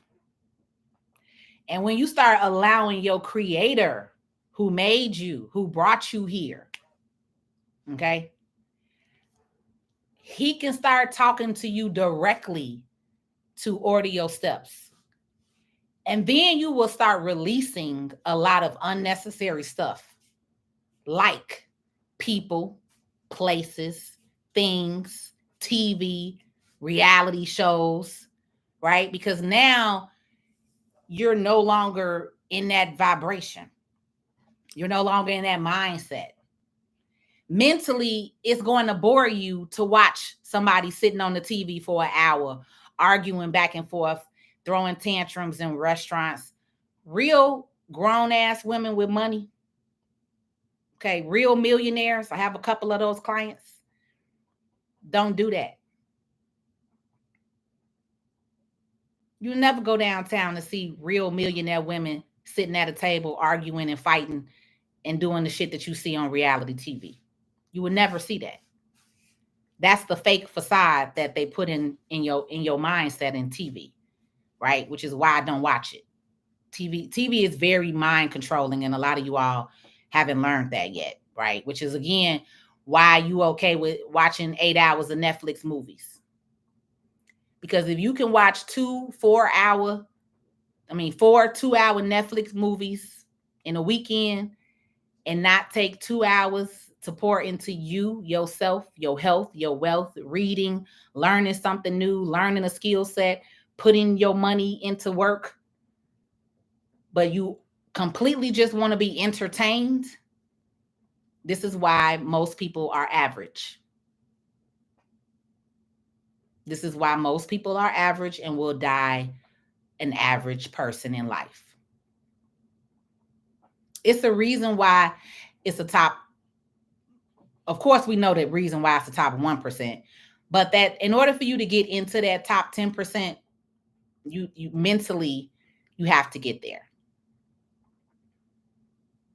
You have to get there mentally. It all starts with your mental, right? And it also plays a role into what are you watching? What are you paying attention to? What are you pouring into? I also separated from a lot of my childhood friends as the early age of 20 because I wasn't worried about nobody's business. I'm not on the phone gossiping. People who used to call me and gossip, I no longer talk to. I don't got time for that. I don't care what so-and-so and them is doing. I don't care that her boyfriend cheated on her because I'm trying to make some money.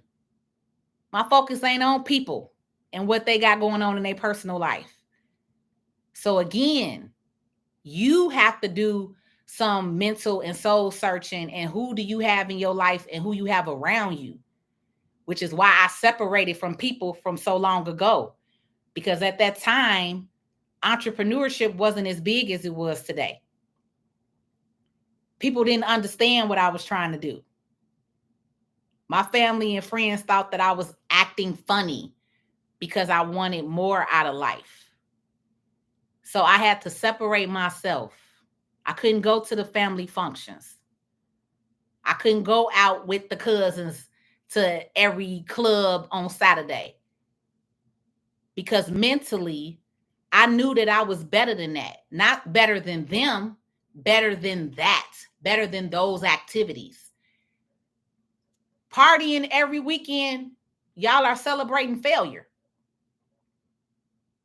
I have cousins that I have invited to learn financial services, learn taxes. But them same cousins every week are in somebody's bar, in somebody's club, right? You can't change people. I'm not here to change nobody. But I'm also not about to follow the average crowd and do what's average. So you have to decide, is it going to be your life or you want to fit in? You want to follow the crowd, you want to be a pleaser, a people pleaser, or you going to be a grown ass man and woman and step your game up in 2025 and separate and know that you different. Not saying that you're better. Let's be clear. But I've known since I was 7 that I was different, that I was not like the people around me, that I was not like my friends in my neighborhood, that I was not like the average person. I have known since I was 7 years old that I was different, not better.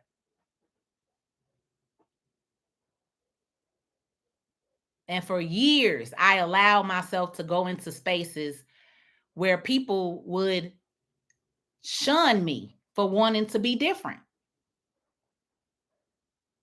Like, I'm 43 years old with no kids. Never been pregnant a day in my life. Ain't had no abortions, none of that. Never been pregnant a day in my life.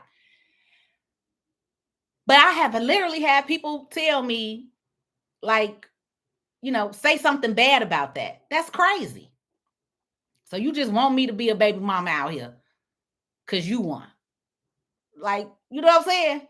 So you have to be okay with doing something different to see something different in your life. You have to be okay with cutting people off. You have to be okay. You get what I'm saying? Especially for those of you all who claim that you want to be a business owner and an entrepreneur. It will never happen if you are stuck on being a people pleaser. It will never happen. You will never be your own boss because you will always be thinking about what the other people think. Real business owners and bosses that make it, we don't give a damn. I don't give a damn what nobody on this internet think of me. You get what I mean? It has to be to the point where you have to take away. So let me just say this. Again, in society, right? We are taught to get the approval of your parents and your peers. Right? As you're growing up and your parents, you want to make your parents proud. You want to make your family proud, right? Again, I started my company in 2008. My dad, when he was alive, he was a professor. He had his PhD in accounting. He was a professor at Howard University. My mom has worked in corporate America her entire life. My parents was like, "Are you crazy? You're not going back and getting another job?" What? They didn't understand it. They could not understand that I wanted to work for myself and that I was not going back to corporate America. In that time frame, they had never seen it before. You get what I'm saying? So when you have something on your life and a calling on your life, and you know for a fact that you are different, you just have to do it. You don't have the, I didn't have the approval of my father. I did not have the approval of my mother, but my mother supported me in no matter what I do. She just didn't understand it. Let me not say I didn't have the approval. My mom just didn't understand it. It wasn't that she was like, "Don't do it," because she know me. I'm gonna do what the hell I want to do anyway. My mama know who she got, right? So, but my dad, I always wanted to do what my dad wanted me to do. I always wanted to, I was the firstborn, right? My dad got remarried and had 3 other kids and my step siblings, but I didn't grow up in the same household with my dad after 4, right? My parents split and they both got into different relationships. My dad remarried, my mom basically remarried. They was, together almost 18 years. But from a female, your father is your first love. So my father's opinion of me was very important to me at that time. Right? So when my dad did not believe in what I was doing, it hurt. But I refused to not do it. I was like, "All right, daddy, I'm going to show you. All right, just sit back and you be all right." But unfortunately, my father passed at the end of 2013 and lost his battle to cancer. So he was not able to see the success that I had in my business. But I did get his approval finally on his deathbed right before he passed away. He did realize what I was trying to do and he did give me his blessings, right? So that meant a lot to me. But even in that time frame, I had to do something that even my parents didn't understand. I don't care about cousins, family, friends, right? But my main 2 people who were the most important people in my life, which was my mom and my dad, they didn't get it. They didn't understand entrepreneurship. And again, they weren't taught that, right? In their era, in the 50s, baby, they was coming out of, that was before Jim Crow. Okay. All they knew was to go to school, get an education, go get a corporate job. That's all they was taught. No one ever told them that we were entrepreneurs, right? Our ancestors started businesses. That's how they built this country. Okay. Right. No one taught them that because at that time it was very segregated. Schools didn't teach that you can be whatever you want to be. My mom said she wanted to be, what you say you wanted to be, Mom? And the teacher told you that you can only be an admin assistant.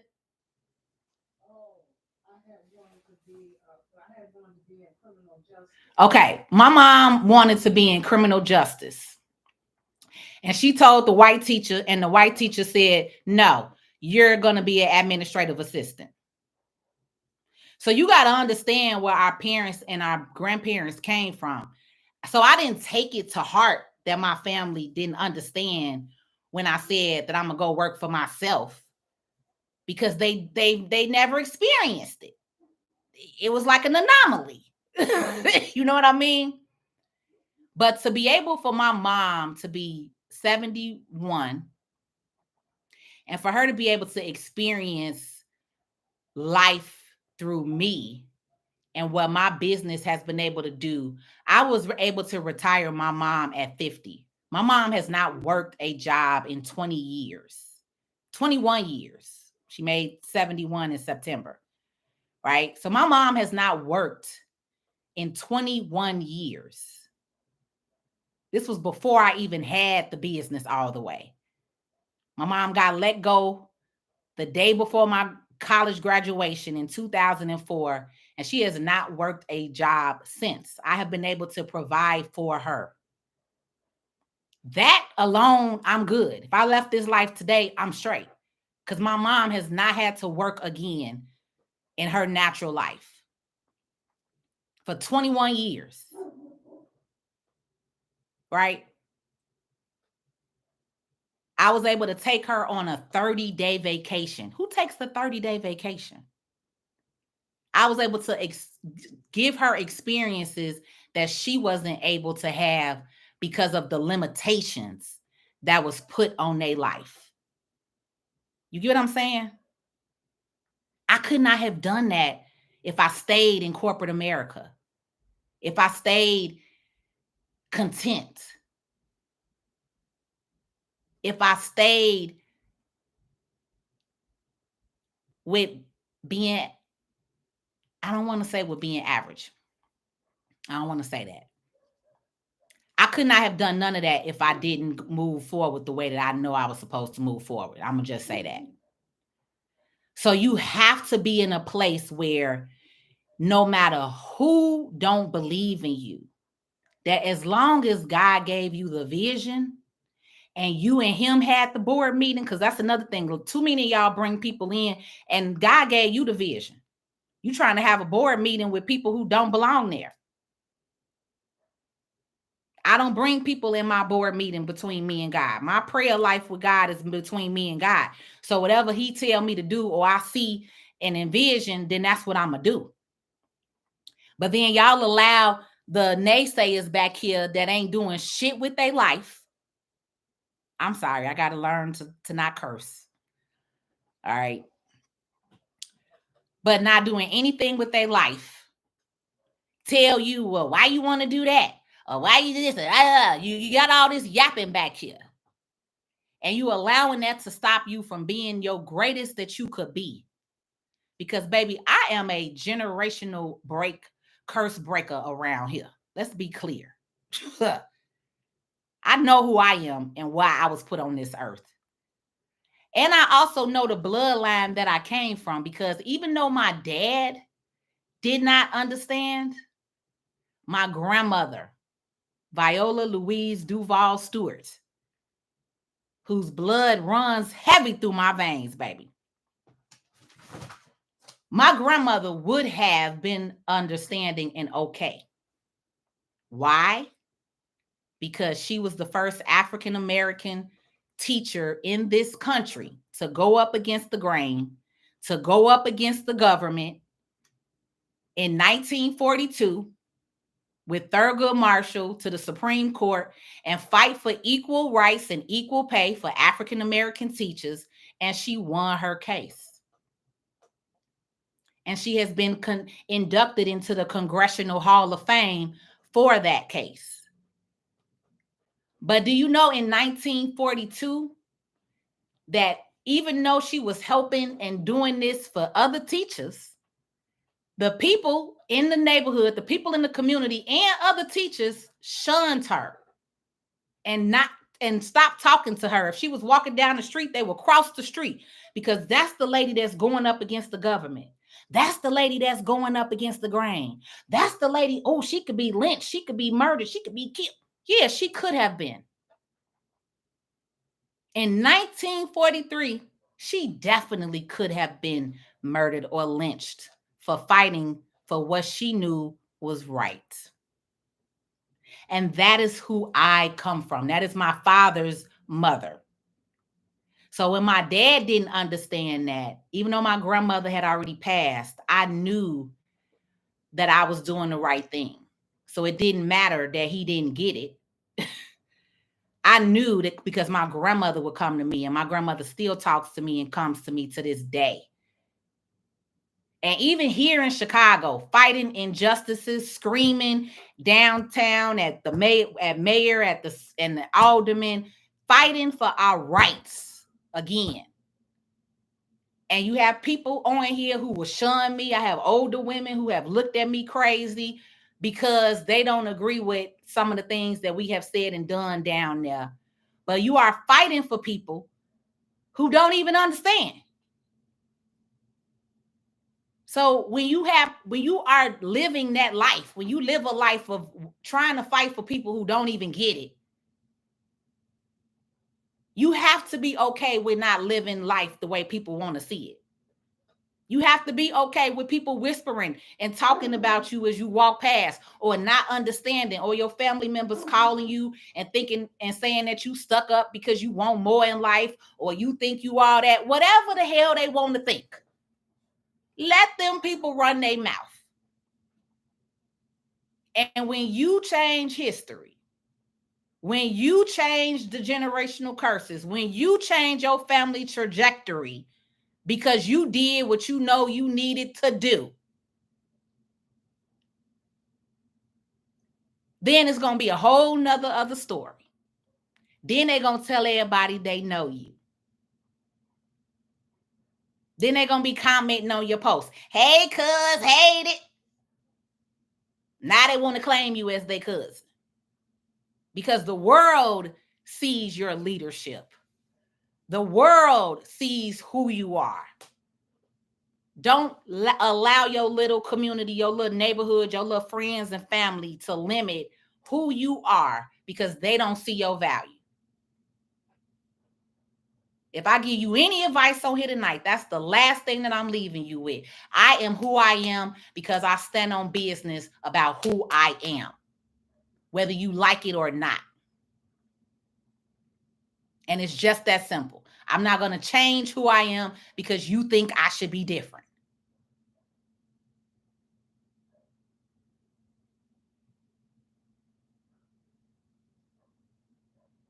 And that's just it.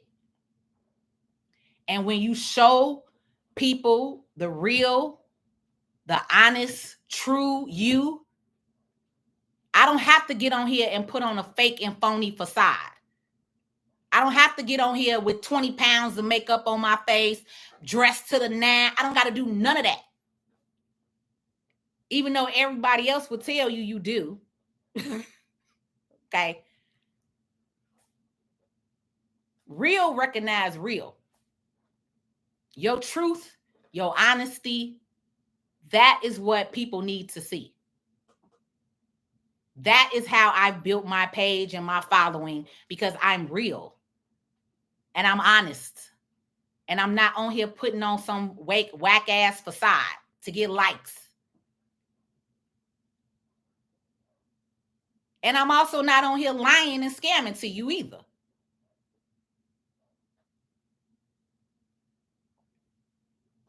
But 95% of the people who are doing the opposite, you will see exactly what I just said. The 20 pounds of Maybelline, the hair, the wigs, the clothes, the Gucci bags, the whatever. But what real knowledge and information are they giving you besides a facade?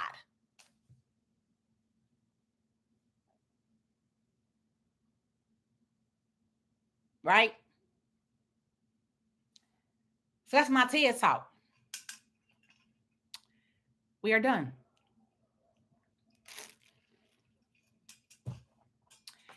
Arthur say that's exactly what I want to do for my parents. Let's roll, Arthur. Let's roll.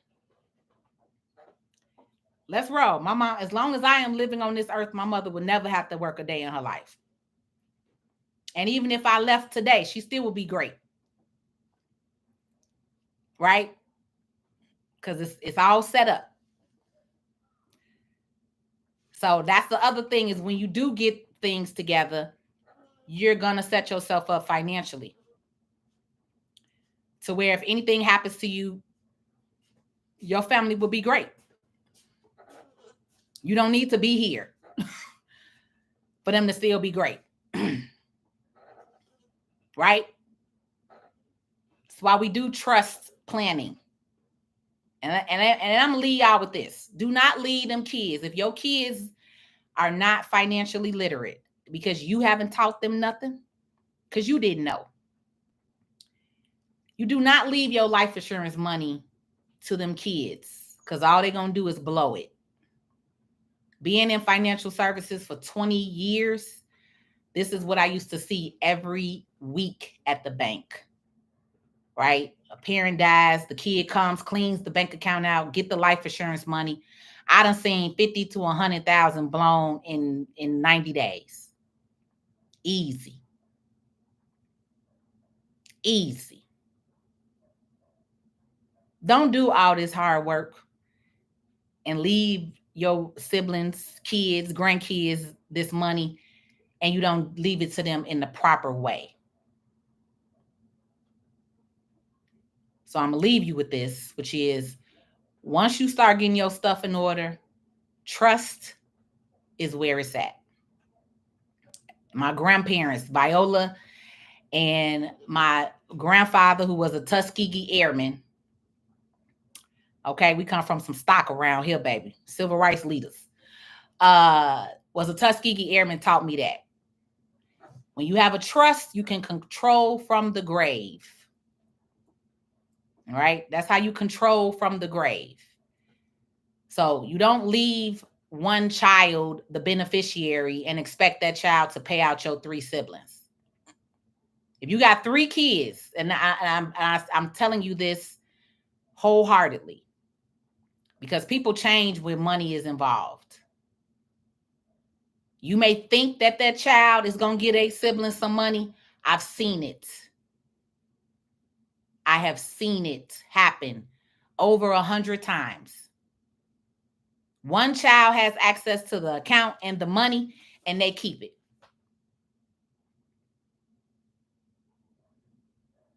If they don't keep it, and they keep it, and they can go to probate court, then it also gets eaten up by probate court. Okay? On average, an attorney may charge you $1,500 to $2,000 for a trust. It's worth it. That trust is where it's at. You can literally control from the grave. All your assets go in the trust. Your house, your cars, your life insurance policy. The trust owns it.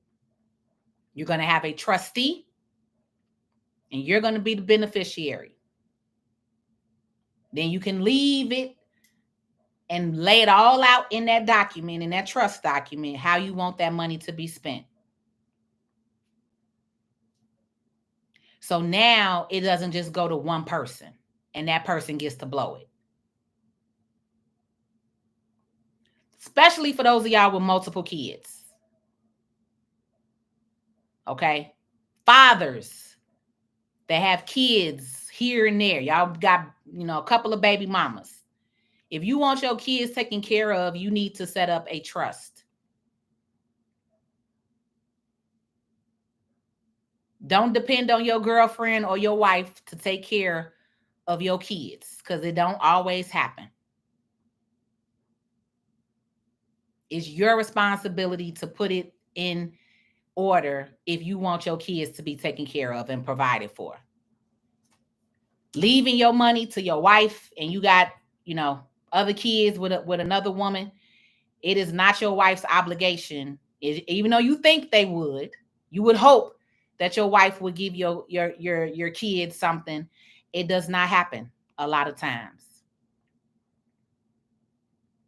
So it's on you to put it together to say, I want this left to so-and-so. I want this left to that, right?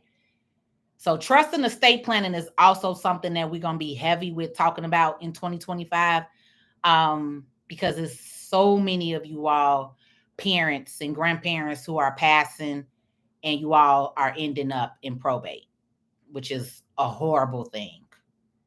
Okay. Or the grandparent or parent left the money to one sibling hoping that they would issue the funds to the other siblings, and it don't happen that way. People change when money is involved. Seriously. Seriously. I don't care who you think it is. Oh, my mama is the greatest. Your mama get that $200,000 insurance policy, baby, your mama will change. Put it in writing. But not just a will, a trust. Because you literally control from the grave, and the money can last for generations. It's not just blown because one person went through 100 bands. If it was in the trust and then the trust divvied out the money, right? That is how you keep the longevity of the wealth. Look up the Rockefellers. Look at it. I know y'all don't like Trump, but look at Trump. I studied Trump for a long time. Studied Trump for a very long time. Part of the reason why I do some of my tax stuff the way that I do is because I studied Trump.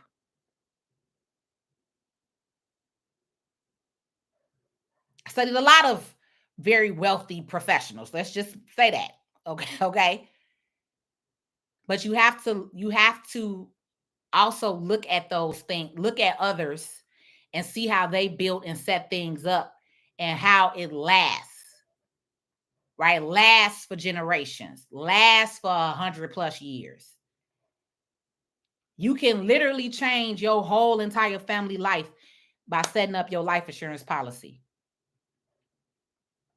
For 2025, you can change one thing in your family whole life trajectory, all because you got $100,000 life insurance policy, $1 million life insurance policy. But to a trust, not leaving that amount of money to no one person. That's the worst thing to do. Right? But if y'all want to learn how other people, other communities grow their wealth and build their wealth, that's it. Simple as that. That's the quickest, easiest way to wealth, is just from your life insurance, and not the life insurance that is on your job. I'm not talking about that one. You have to have your own separate life insurance, which all of you should have anyway, because God forbid you lose your job, that life insurance is lost as well. And as you can see today, employers are letting you go at 50 and 60. So the worst thing you want to do is lose your job at 60 and now you ain't got no life insurance. All right. So that's it. I'm done.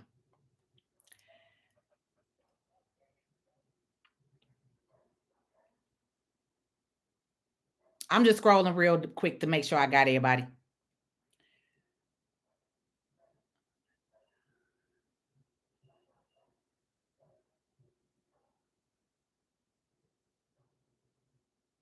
Right, Lynn. I'm just not seeing your comment. You say why people feel like just because their business legitimate that they're straight. Like, you know darn well your business ain't made 100K. Right. Right.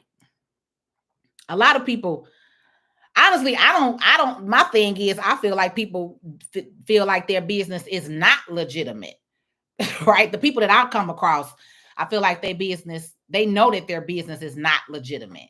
I don't know anybody that's like, I got a LLC and I'm good. You get what I mean? I think that's the whole myth, right? Because that's what I always ask everybody. How much money did you make?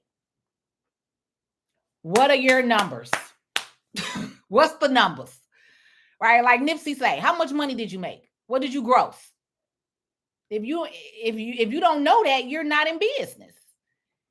Business is about growth. How much money did you make? What did you make? Right? When you go to the bank, they want to know how much money did you make? Everybody be on these, I want to get a loan. I want to get a loan. What are you getting a loan with? You do know a loan is borrowing, right? You have to pay it back. So where is your money? What is your business making? This is what I be telling people. Y'all want to get on here and go get a loan. Get a loan for what? You don't need a business loan. You don't need a startup business loan. Just start the business. You don't need a loan to start a business. Now, if you're trying to open up a bowling alley, maybe. You selling shirts, sell the damn shirts. You don't need a loan for that. Go to the swap meet. These shirts, black straight gilding shirts at the swap meet is $5. I bought these shirts for $5. I had somebody at the swap meet print this shirt. Book Smart, Street Smart. Bam. $12. Now I'm going to go and I'm going to go online and I'm going to sell this shirt for $25. $30. That's how you start your business. It's that simple. Y'all don't need an LLC, an EIN. Let me not say that. Hold on. Let me backtrack.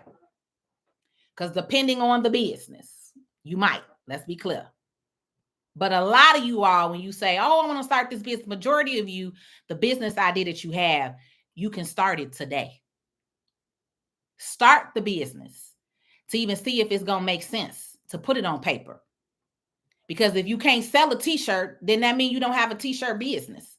So ain't no point of putting it on paper, paying for an LLC, setting the EIN, getting the business bank account up, and you couldn't even sell one shirt.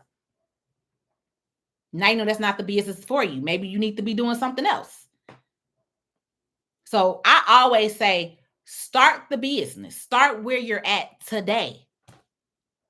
If you can sell a shirt, then now you know you have a business. If you post, I'm selling these t-shirts, and you get people saying, I want one, now you know you got a business.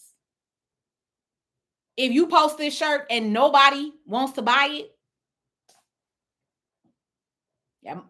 that's gonna give you where you at. You get what I'm saying?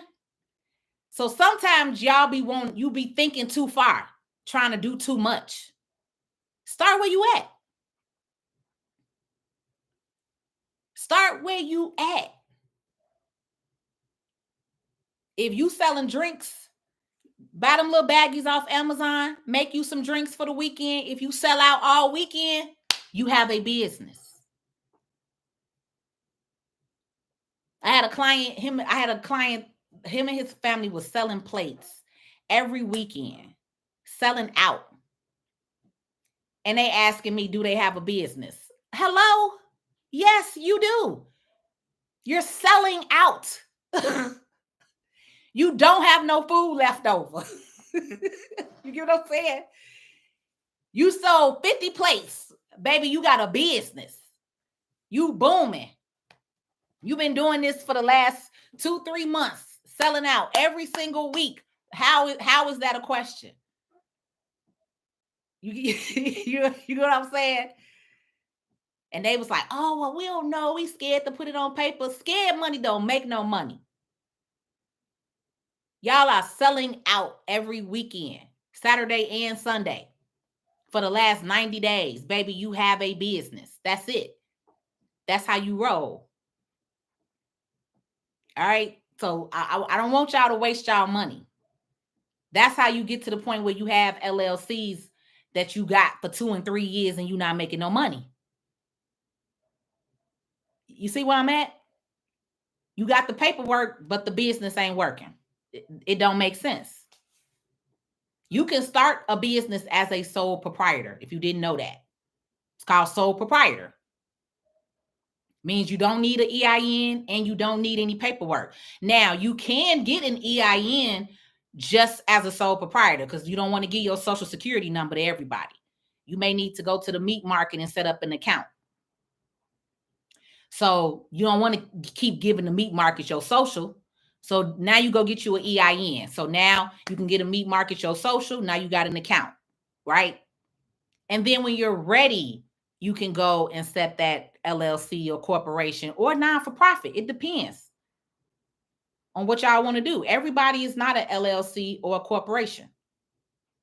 You may be better off being a non-for-profit. If you like giving food away, if you like feeding the homeless, you should have a non-for-profit. You shouldn't have an LLC. Because now with that non-for-profit, you can get donations, tax write-off donations. You can go to companies, you can go to Walmart, you can go to Purdue, you can go to somebody and say, hey, I'm feeding the homeless. Can you donate for me? Now you can raise 100,000, 200,000 and go feed all the homeless you want to feed. You see what I'm saying? Because that's what you love to do, is cook and maybe feed the homeless, right? But those of y'all that's got selling plates at home, you may want to have a restaurant. So it's just a starter for you to be able to see, is this a business? And then once you're able to see that, then you want to go ahead and move forward with putting it on paper.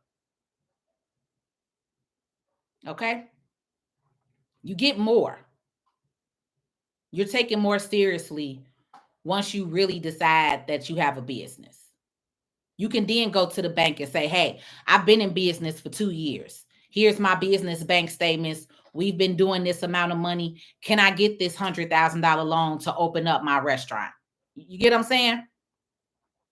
But you going to the bank today with no restaurant, no proof, no receipts, right? No history of selling plates, and you want to go and sit down with a banker and ask for 50,000. That don't make sense. You're not going to get no money. And this is why I be having to get on here and tell y'all the real, because everybody and their mama on TikTok sharing these videos, reels, information. Who cares? Because it's not real. It's not true. No bank is giving you no money and you can't tell them and show them how you going to pay them back. It's that simple. So that's why I say, for those of you all that are in your startup phase, you have to put the money up, or look up grants for starting up and all that. But you're not going into no bank and getting no startup loan. There's no such thing. There's no such thing. There's no bank going to say, hey, yes, we'll give you this 50,000 to just blow our money and hope that you pay us back. That's unrealistic. Makes no sense. Does that make sense to you? How many cousins that do you got that you know don't pay bills? And they be like, hey, cuz, let me borrow $100. And you know they don't pay nobody back. Are you going to get them the $100? No, you're not. Right? Because based off of their history, they have shown and proven to you that they don't pay their bills.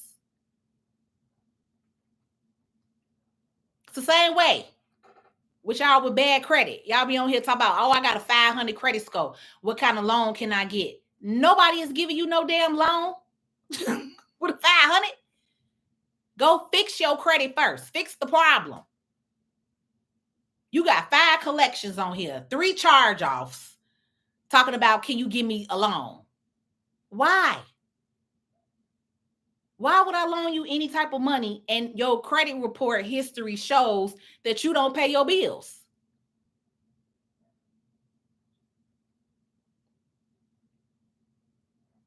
You got to make it make sense. And some of y'all be in this delusional world because it's you. Take yourself out of it, take your emotions out of it, and think logically. Would you give somebody 50,000 with a 500 credit score with 8 charge-offs and 5 collections? Would you do it? I know I wouldn't. So you got to take yourself out of the equation and think logically. All right. Think of it from a financial standpoint. Maybe again, because I'm in financial services, I've worked in banking. I know I'm coming off differently because I have experience in this. But I'm also trying to share with you so that way you can think logically when y'all be on this internet sometimes with who you listening to and the information that's being put out here, and think about it. It doesn't make sense. Just because it's a TikTok that went viral, I don't care that it's got 1 million views. Is the information correct? Because it's not.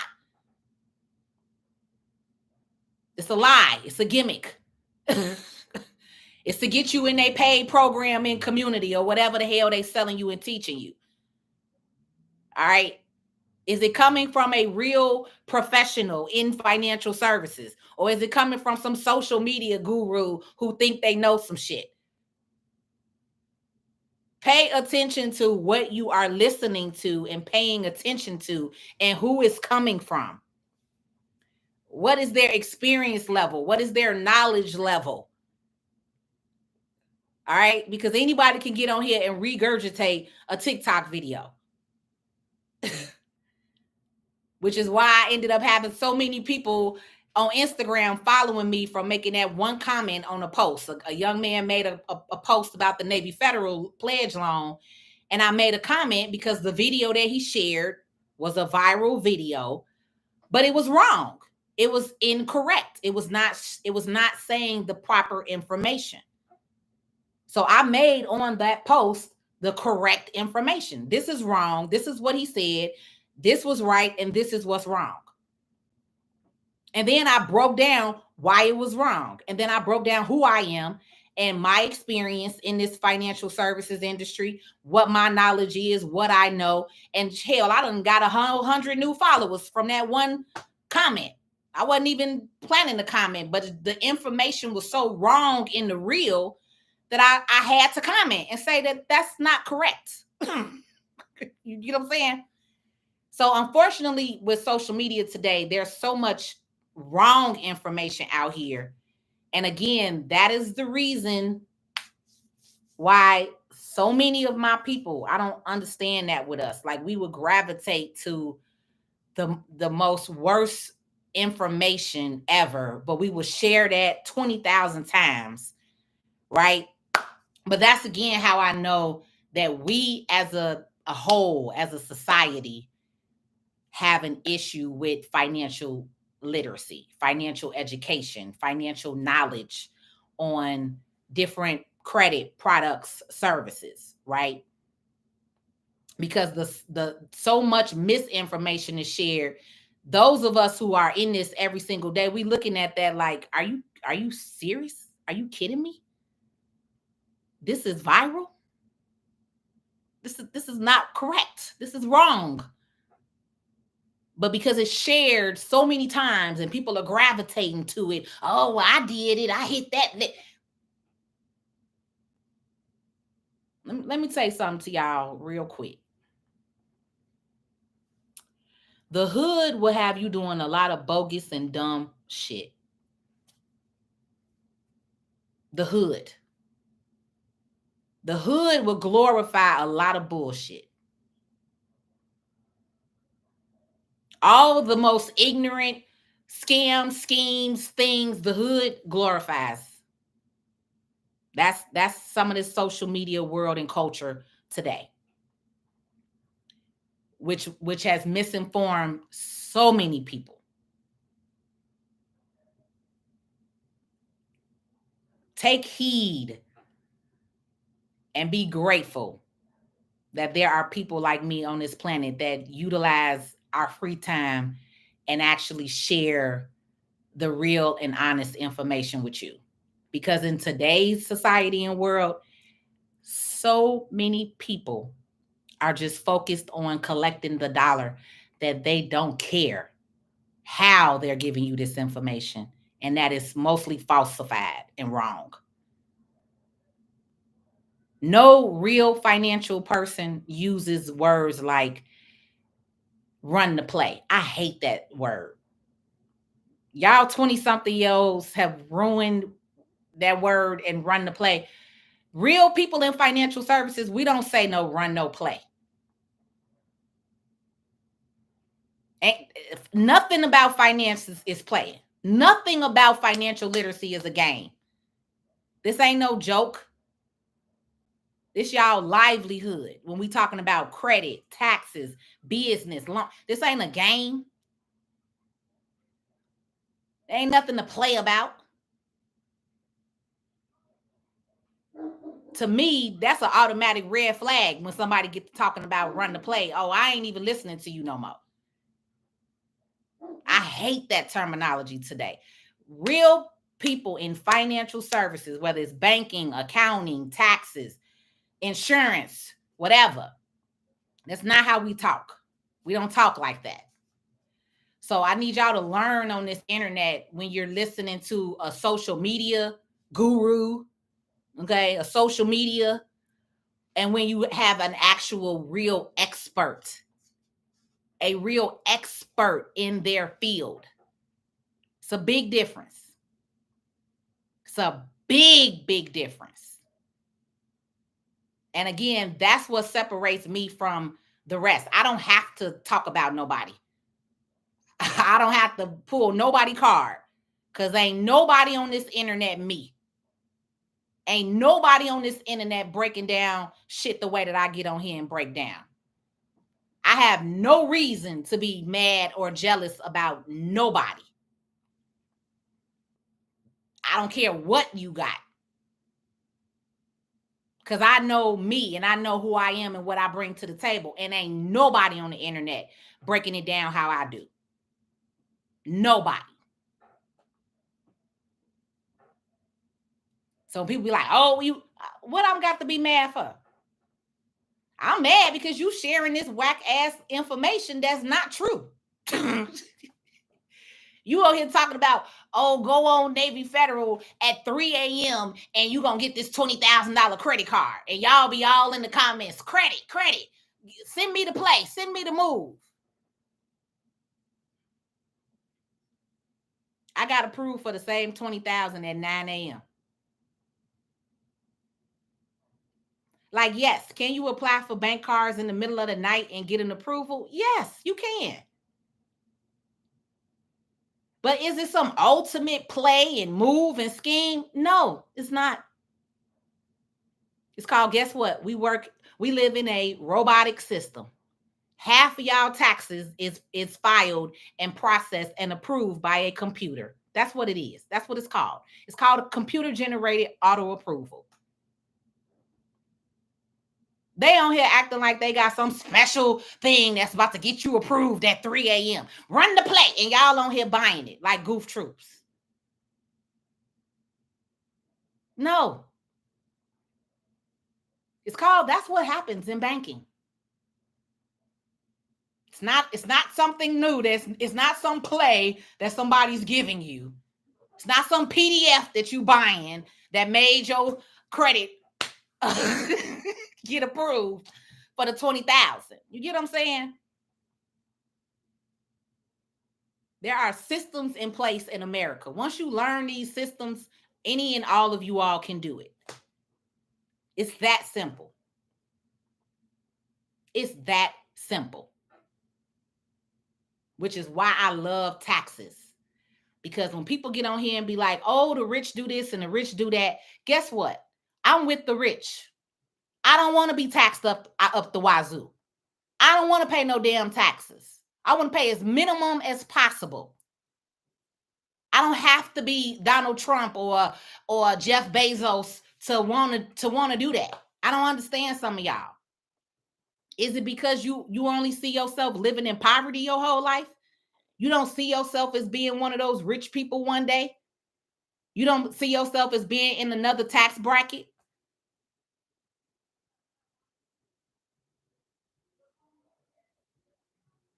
That's because you limiting yourself. You putting limits on yourself.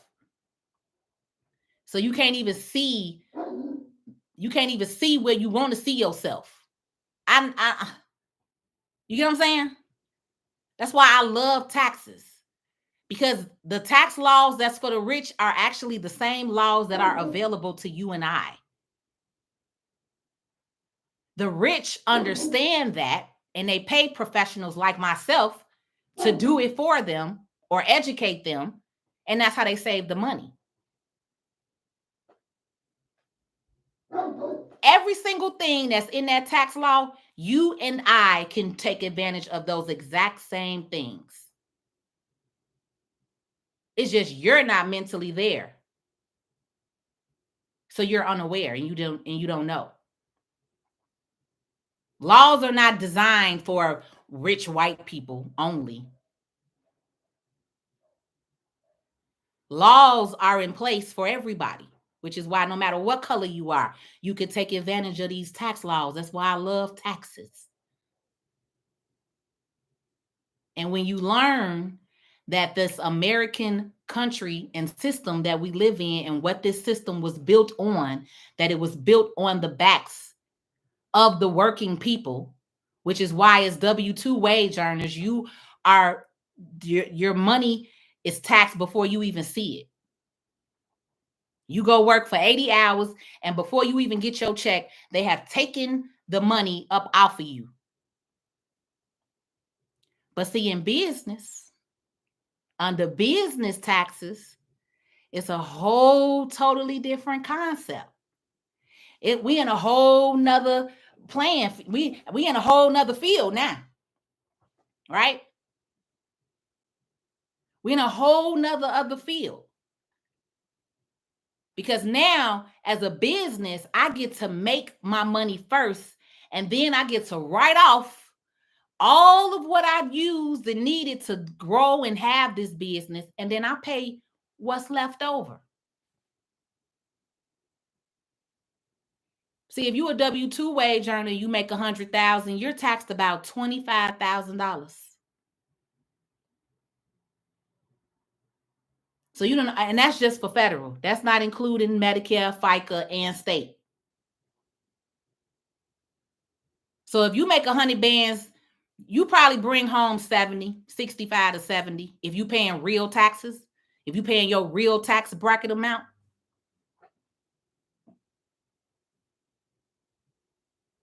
I had a couple out of LA. They're both scientists. They both make $400,000 each. After taxes, they make about $200,000. So they go from an $800,000 income to about a $400,000 income.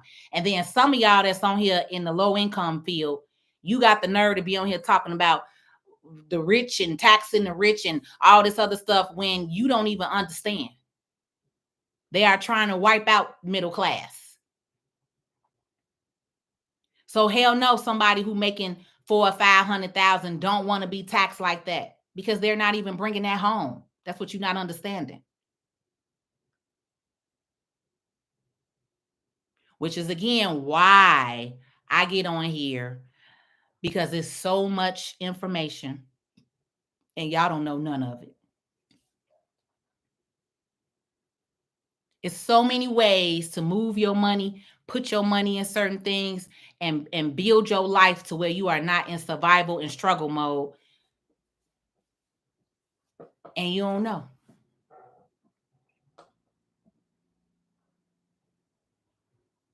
This is why I'm always on here encouraging you to start a business. To start a business. To start a business. Because there is a totally different tax system for business, and it's a totally different tax system for the personal, everyday, working individual. The system was built for you to never make it out. So it's supposed to keep you in the system. You work a 9 to 5, you get taxed, you go buy a house, you go buy a car, you got kids, daycare. Y'all living check to check. You can't afford to do nothing else.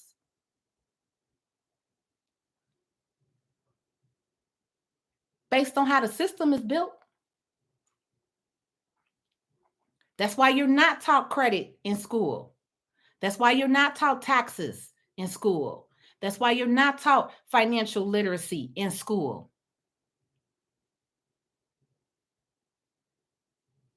I learned finance 101 in college, my first year of college. If you don't go to college, you don't learn it. Have they changed it? I don't have kids. So have they changed that? Are y'all kids learning credit and taxes now in school? Are y'all kids learning that now?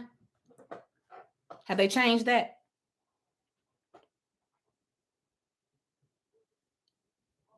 It's systematically made that way.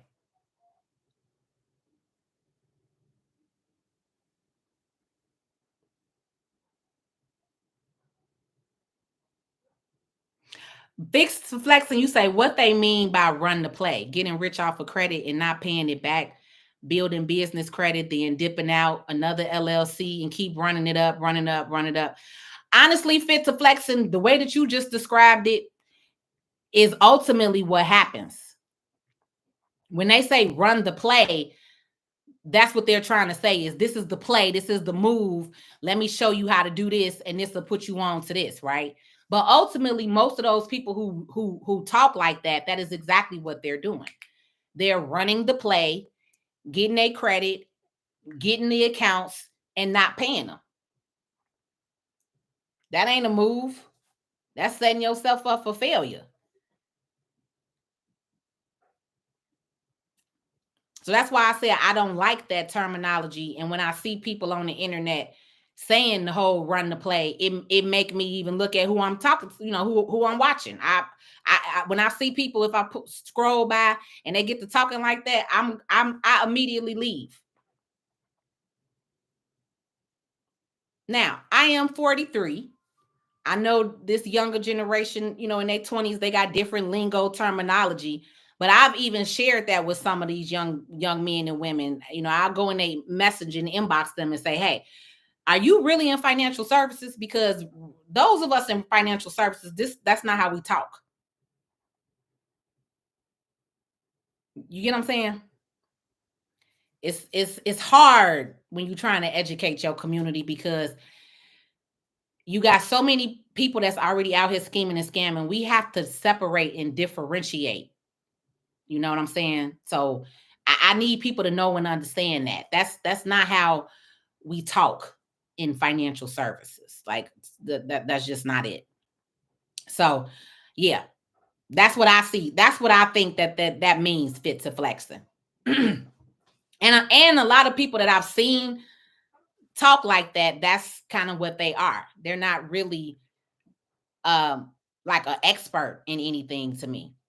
It's like it's like they share a bunch of videos and content, but I've never seen them go live and like explain it directly, right? It'll be like, look at this play or look at this move or run this play. And then they'll share a video, right? But like I said, if can't nobody get on here and explain it to you, you can't get on here and just have an open Q&A session talking about what you on here putting on your social media, then baby, that's not somebody to me that you should be paying attention to.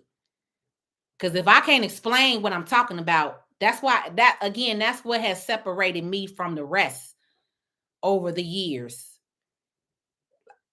I can get on here and be on here. Been on here damn near 3 hours. It's 2 hours and 37 minutes. We just talking. We done talked about all type of stuff. Credit, taxes, business, life, mental, mindset, family, friends. You get what I'm saying? If I just was somebody just posting a bunch of posts all day, I would be like, do you really know what you're talking about? Because we live in a world today of people who are just looking for likes. And if y'all didn't know this, y'all know people getting paid to post, right? So a lot of people that post a bunch of content, they're making money for those posts. So again, it shows the level of knowledge in a nutshell.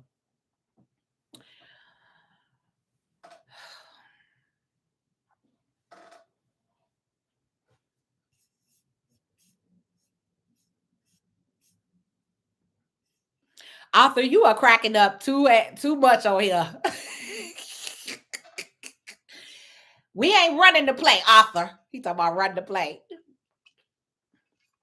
Hey, Renee, I am feeling better. I'm not 100%, but I am feeling better. I was feeling better, good enough to get on here on this last night of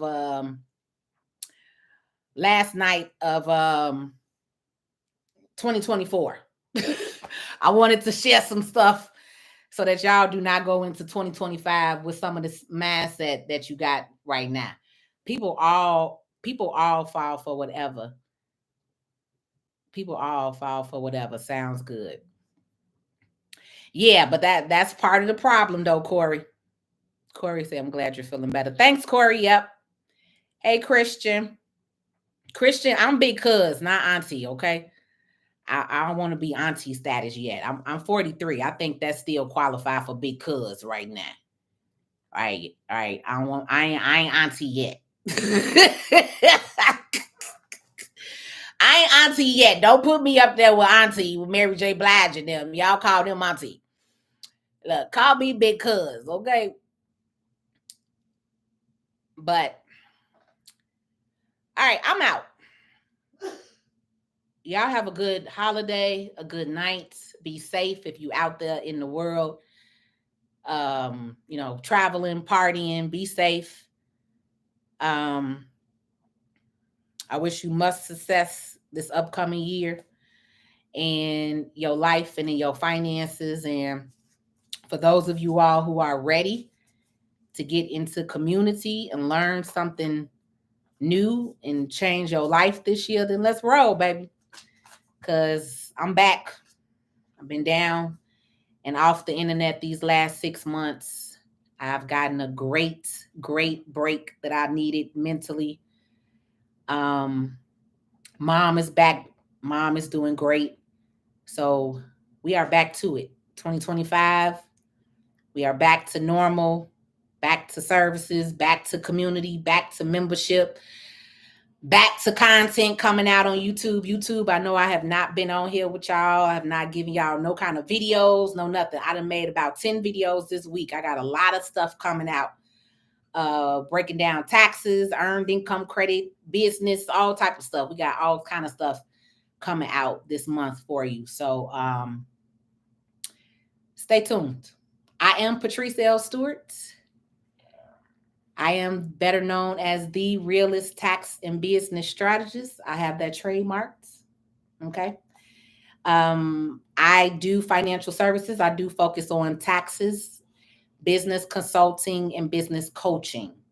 If you are looking to scale your business this year, you looking to grow, make some money in your business, you tired of not making any money, you tired of being up and down, you need to set up some stuff, tap in. I got different appointments and consultations, and then we also have more coming out for you soon. But that's it. That's it. You are welcome, author. Thank you so much for being on here with me this whole time. I know you've been here with me since the beginning. So I appreciate you. I appreciate all of you all who took the time out to listen at any point today. Yes, Jeree, thank God. Right? So I said, praise God. Thank you, Lord Jesus. Because Lord knows he done took my soxy from me this year. I wouldn't have been able to handle something happening to my mom and my dog at the same time, y'all. I don't know. I about would have had to move and leave out the country because I would not have been okay. So I praise God that he brought her back. He brought her back to me and she's in great health, doing great. I need y'all too, Arthur.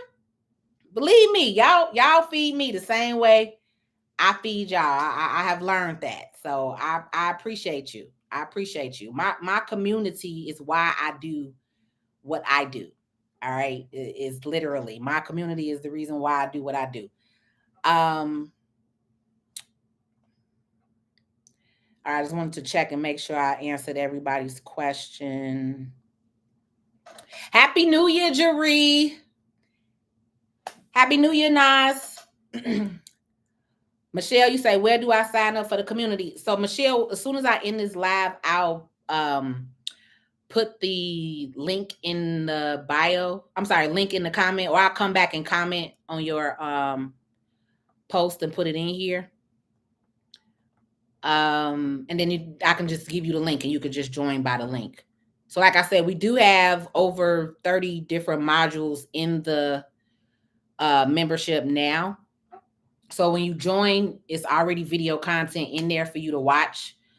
And then of course we upload new content every single month. So I'll comment directly to you, Michelle, for that. So you can tap in and get in. All right, y'all have a good night.